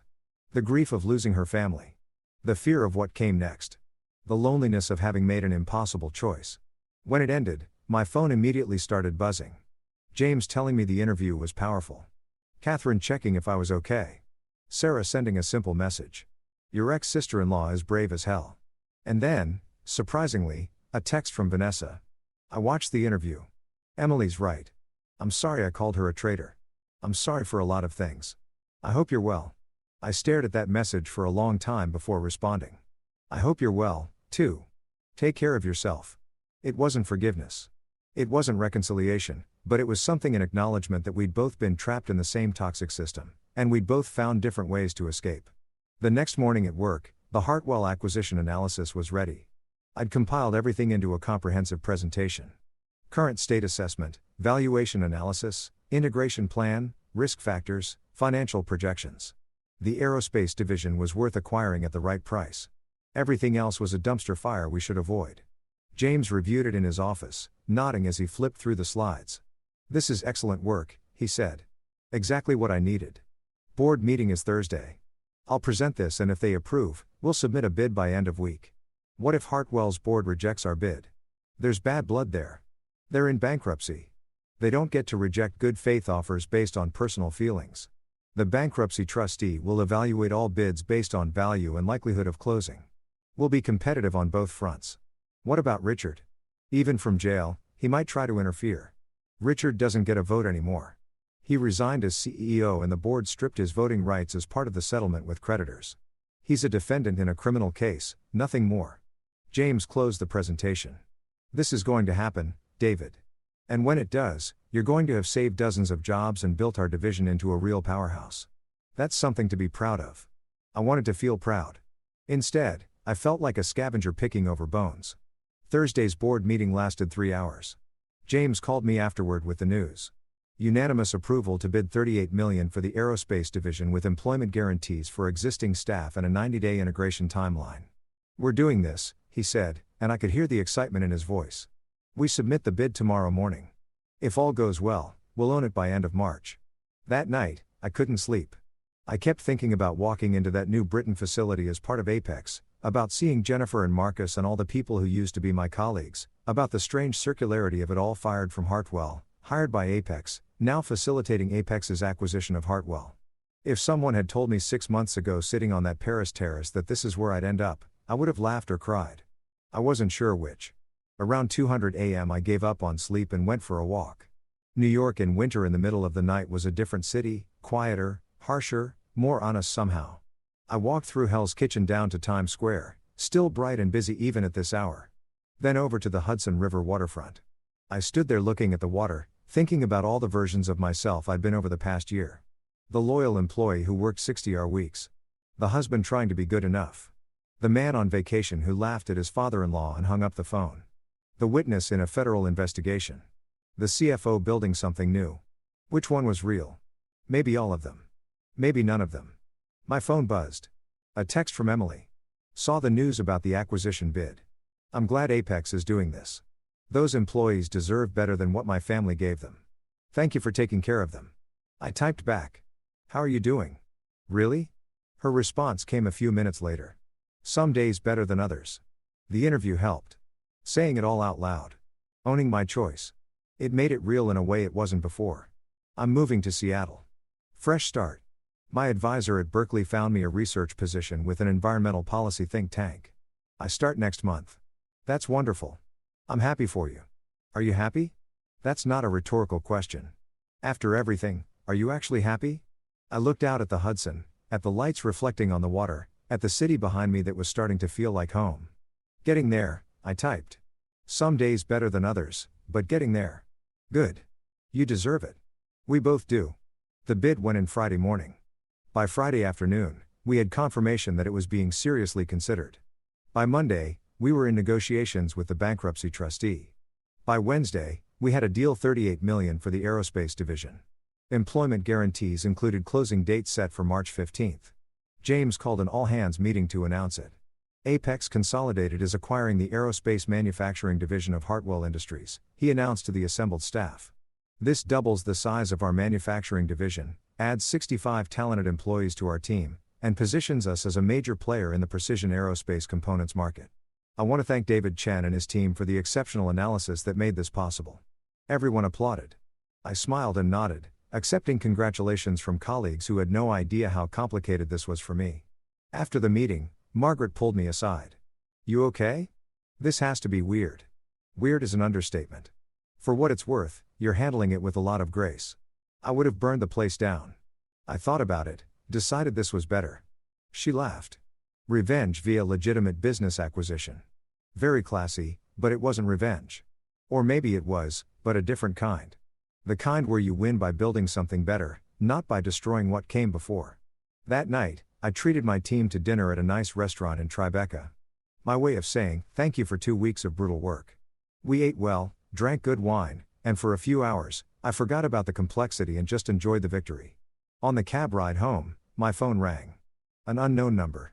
I almost didn't answer, but something made me pick up. David Chen. A male voice unfamiliar. Speaking. This is Thomas Hartwell, Vanessa's brother.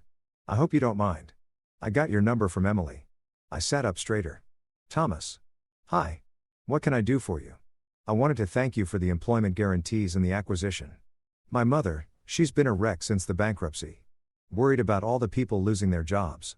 When she heard that Apex was keeping everyone on, she actually cried with relief. It was the right thing to do. Those employees didn't do anything wrong. I know, but you could have gutted the place and no one would have blamed you. After what my father did to you, he trailed off. Anyway, thank you. And David, I'm sorry for all of it. The way our family treated you, the way I stayed silent when I should have spoken up, you deserved better. I appreciate that, Thomas. If you're ever back in Connecticut and want to grab coffee or something, I'd like that. No pressure, but yeah, I'd like that. After we hung up, I sat with that conversation, turning it over in my mind. The Hartwell family was fragmenting Emily gone to Seattle. Vanessa apologizing via text. Thomas reaching out. And at the center of it all, Richard sitting in a jail cell waiting for trial. I'd escaped that family. But they hadn't escaped the consequences of being that family. The wheel keeps turning, I thought. The wheel keeps turning and sometimes the people on top end up on the bottom and the people who were crushed find ways to rise. I was rising and I wasn't done yet. The trial lasted 3 weeks. I didn't attend. Catherine said I didn't need to. My deposition was entered as evidence and Emily's testimony was compelling enough without me sitting in the gallery as a reminder of Richard's crimes. So, I followed it through news reports and Catherine's daily updates, watching from a distance as the man who tried to destroy me was systematically taken apart by federal prosecutors. The verdict came on a Friday in late June. Guilty on all counts. I was in a meeting with aerospace suppliers when Sarah interrupted, holding up her phone with a news alert. The room went quiet as everyone checked their devices simultaneously. Sentencing in 60 days, Catherine texted. 15 to 20 years likely. It's over, David. You won. But it didn't feel like winning. It felt like closing a book I'd been forced to read. Relief that it was finished. Not joy at how it ended. That evening, James took me to the rooftop bar where we'd celebrated the Hartwell acquisition closing 3 months earlier. The aerospace division was already exceeding projections. The employees we'd kept had become some of our best performers. Marcus, the security guard, now ran safety protocols for our entire manufacturing division. To justice, James said, raising his glass. To new beginnings, I countered. We drank as the sun set over Manhattan, painting the sky in shades of gold and crimson. My phone buzzed. A text from Emily. Saw the verdict. How are you feeling?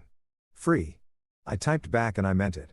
That night, I stood in my apartment, no longer temporary, officially mine now, and looked at the life I'd built. Photos on the wall from a hiking trip with my team. Books I'd actually had time to read. A kitchen where I cooked dinner instead of eating takeout at my desk. A calendar with vacation do not disturb blocked out for 2 weeks in August. On my desk sat 2 objects. The Mont Blanc pen I'd used to sign away my old life and the business card James had given me in Paris, now framed. I picked up the card, remembering that moment, the wine, the view, the laughter that had started everything. 6 months ago, Richard Hartwell had called me in Paris and fired me, thinking he was ending my story. Instead, he'd freed me to write a better one. My phone rang one last time. Unknown number, I answered. Mr. Chen, this is Douglas Brennan, Sec. I wanted to personally thank you for your cooperation in the Hartwell case. Your testimony was instrumental. I'm glad I could help. There's one more thing. The whistleblower reward program, you and Miss Hartwell are entitled to a percentage of the penalties assessed. It should be substantial. After he hung up, I laughed. Really laughed. The way I had on that Paris terrace. Richard had tried to destroy me with $15 million in life insurance. Instead, I'd helped destroy him and gotten paid for it. I raised my glass of wine to the empty apartment. To karma, I said, and to never settling for less than I deserve. The city glittered below, full of possibility, and I was finally ready to claim it.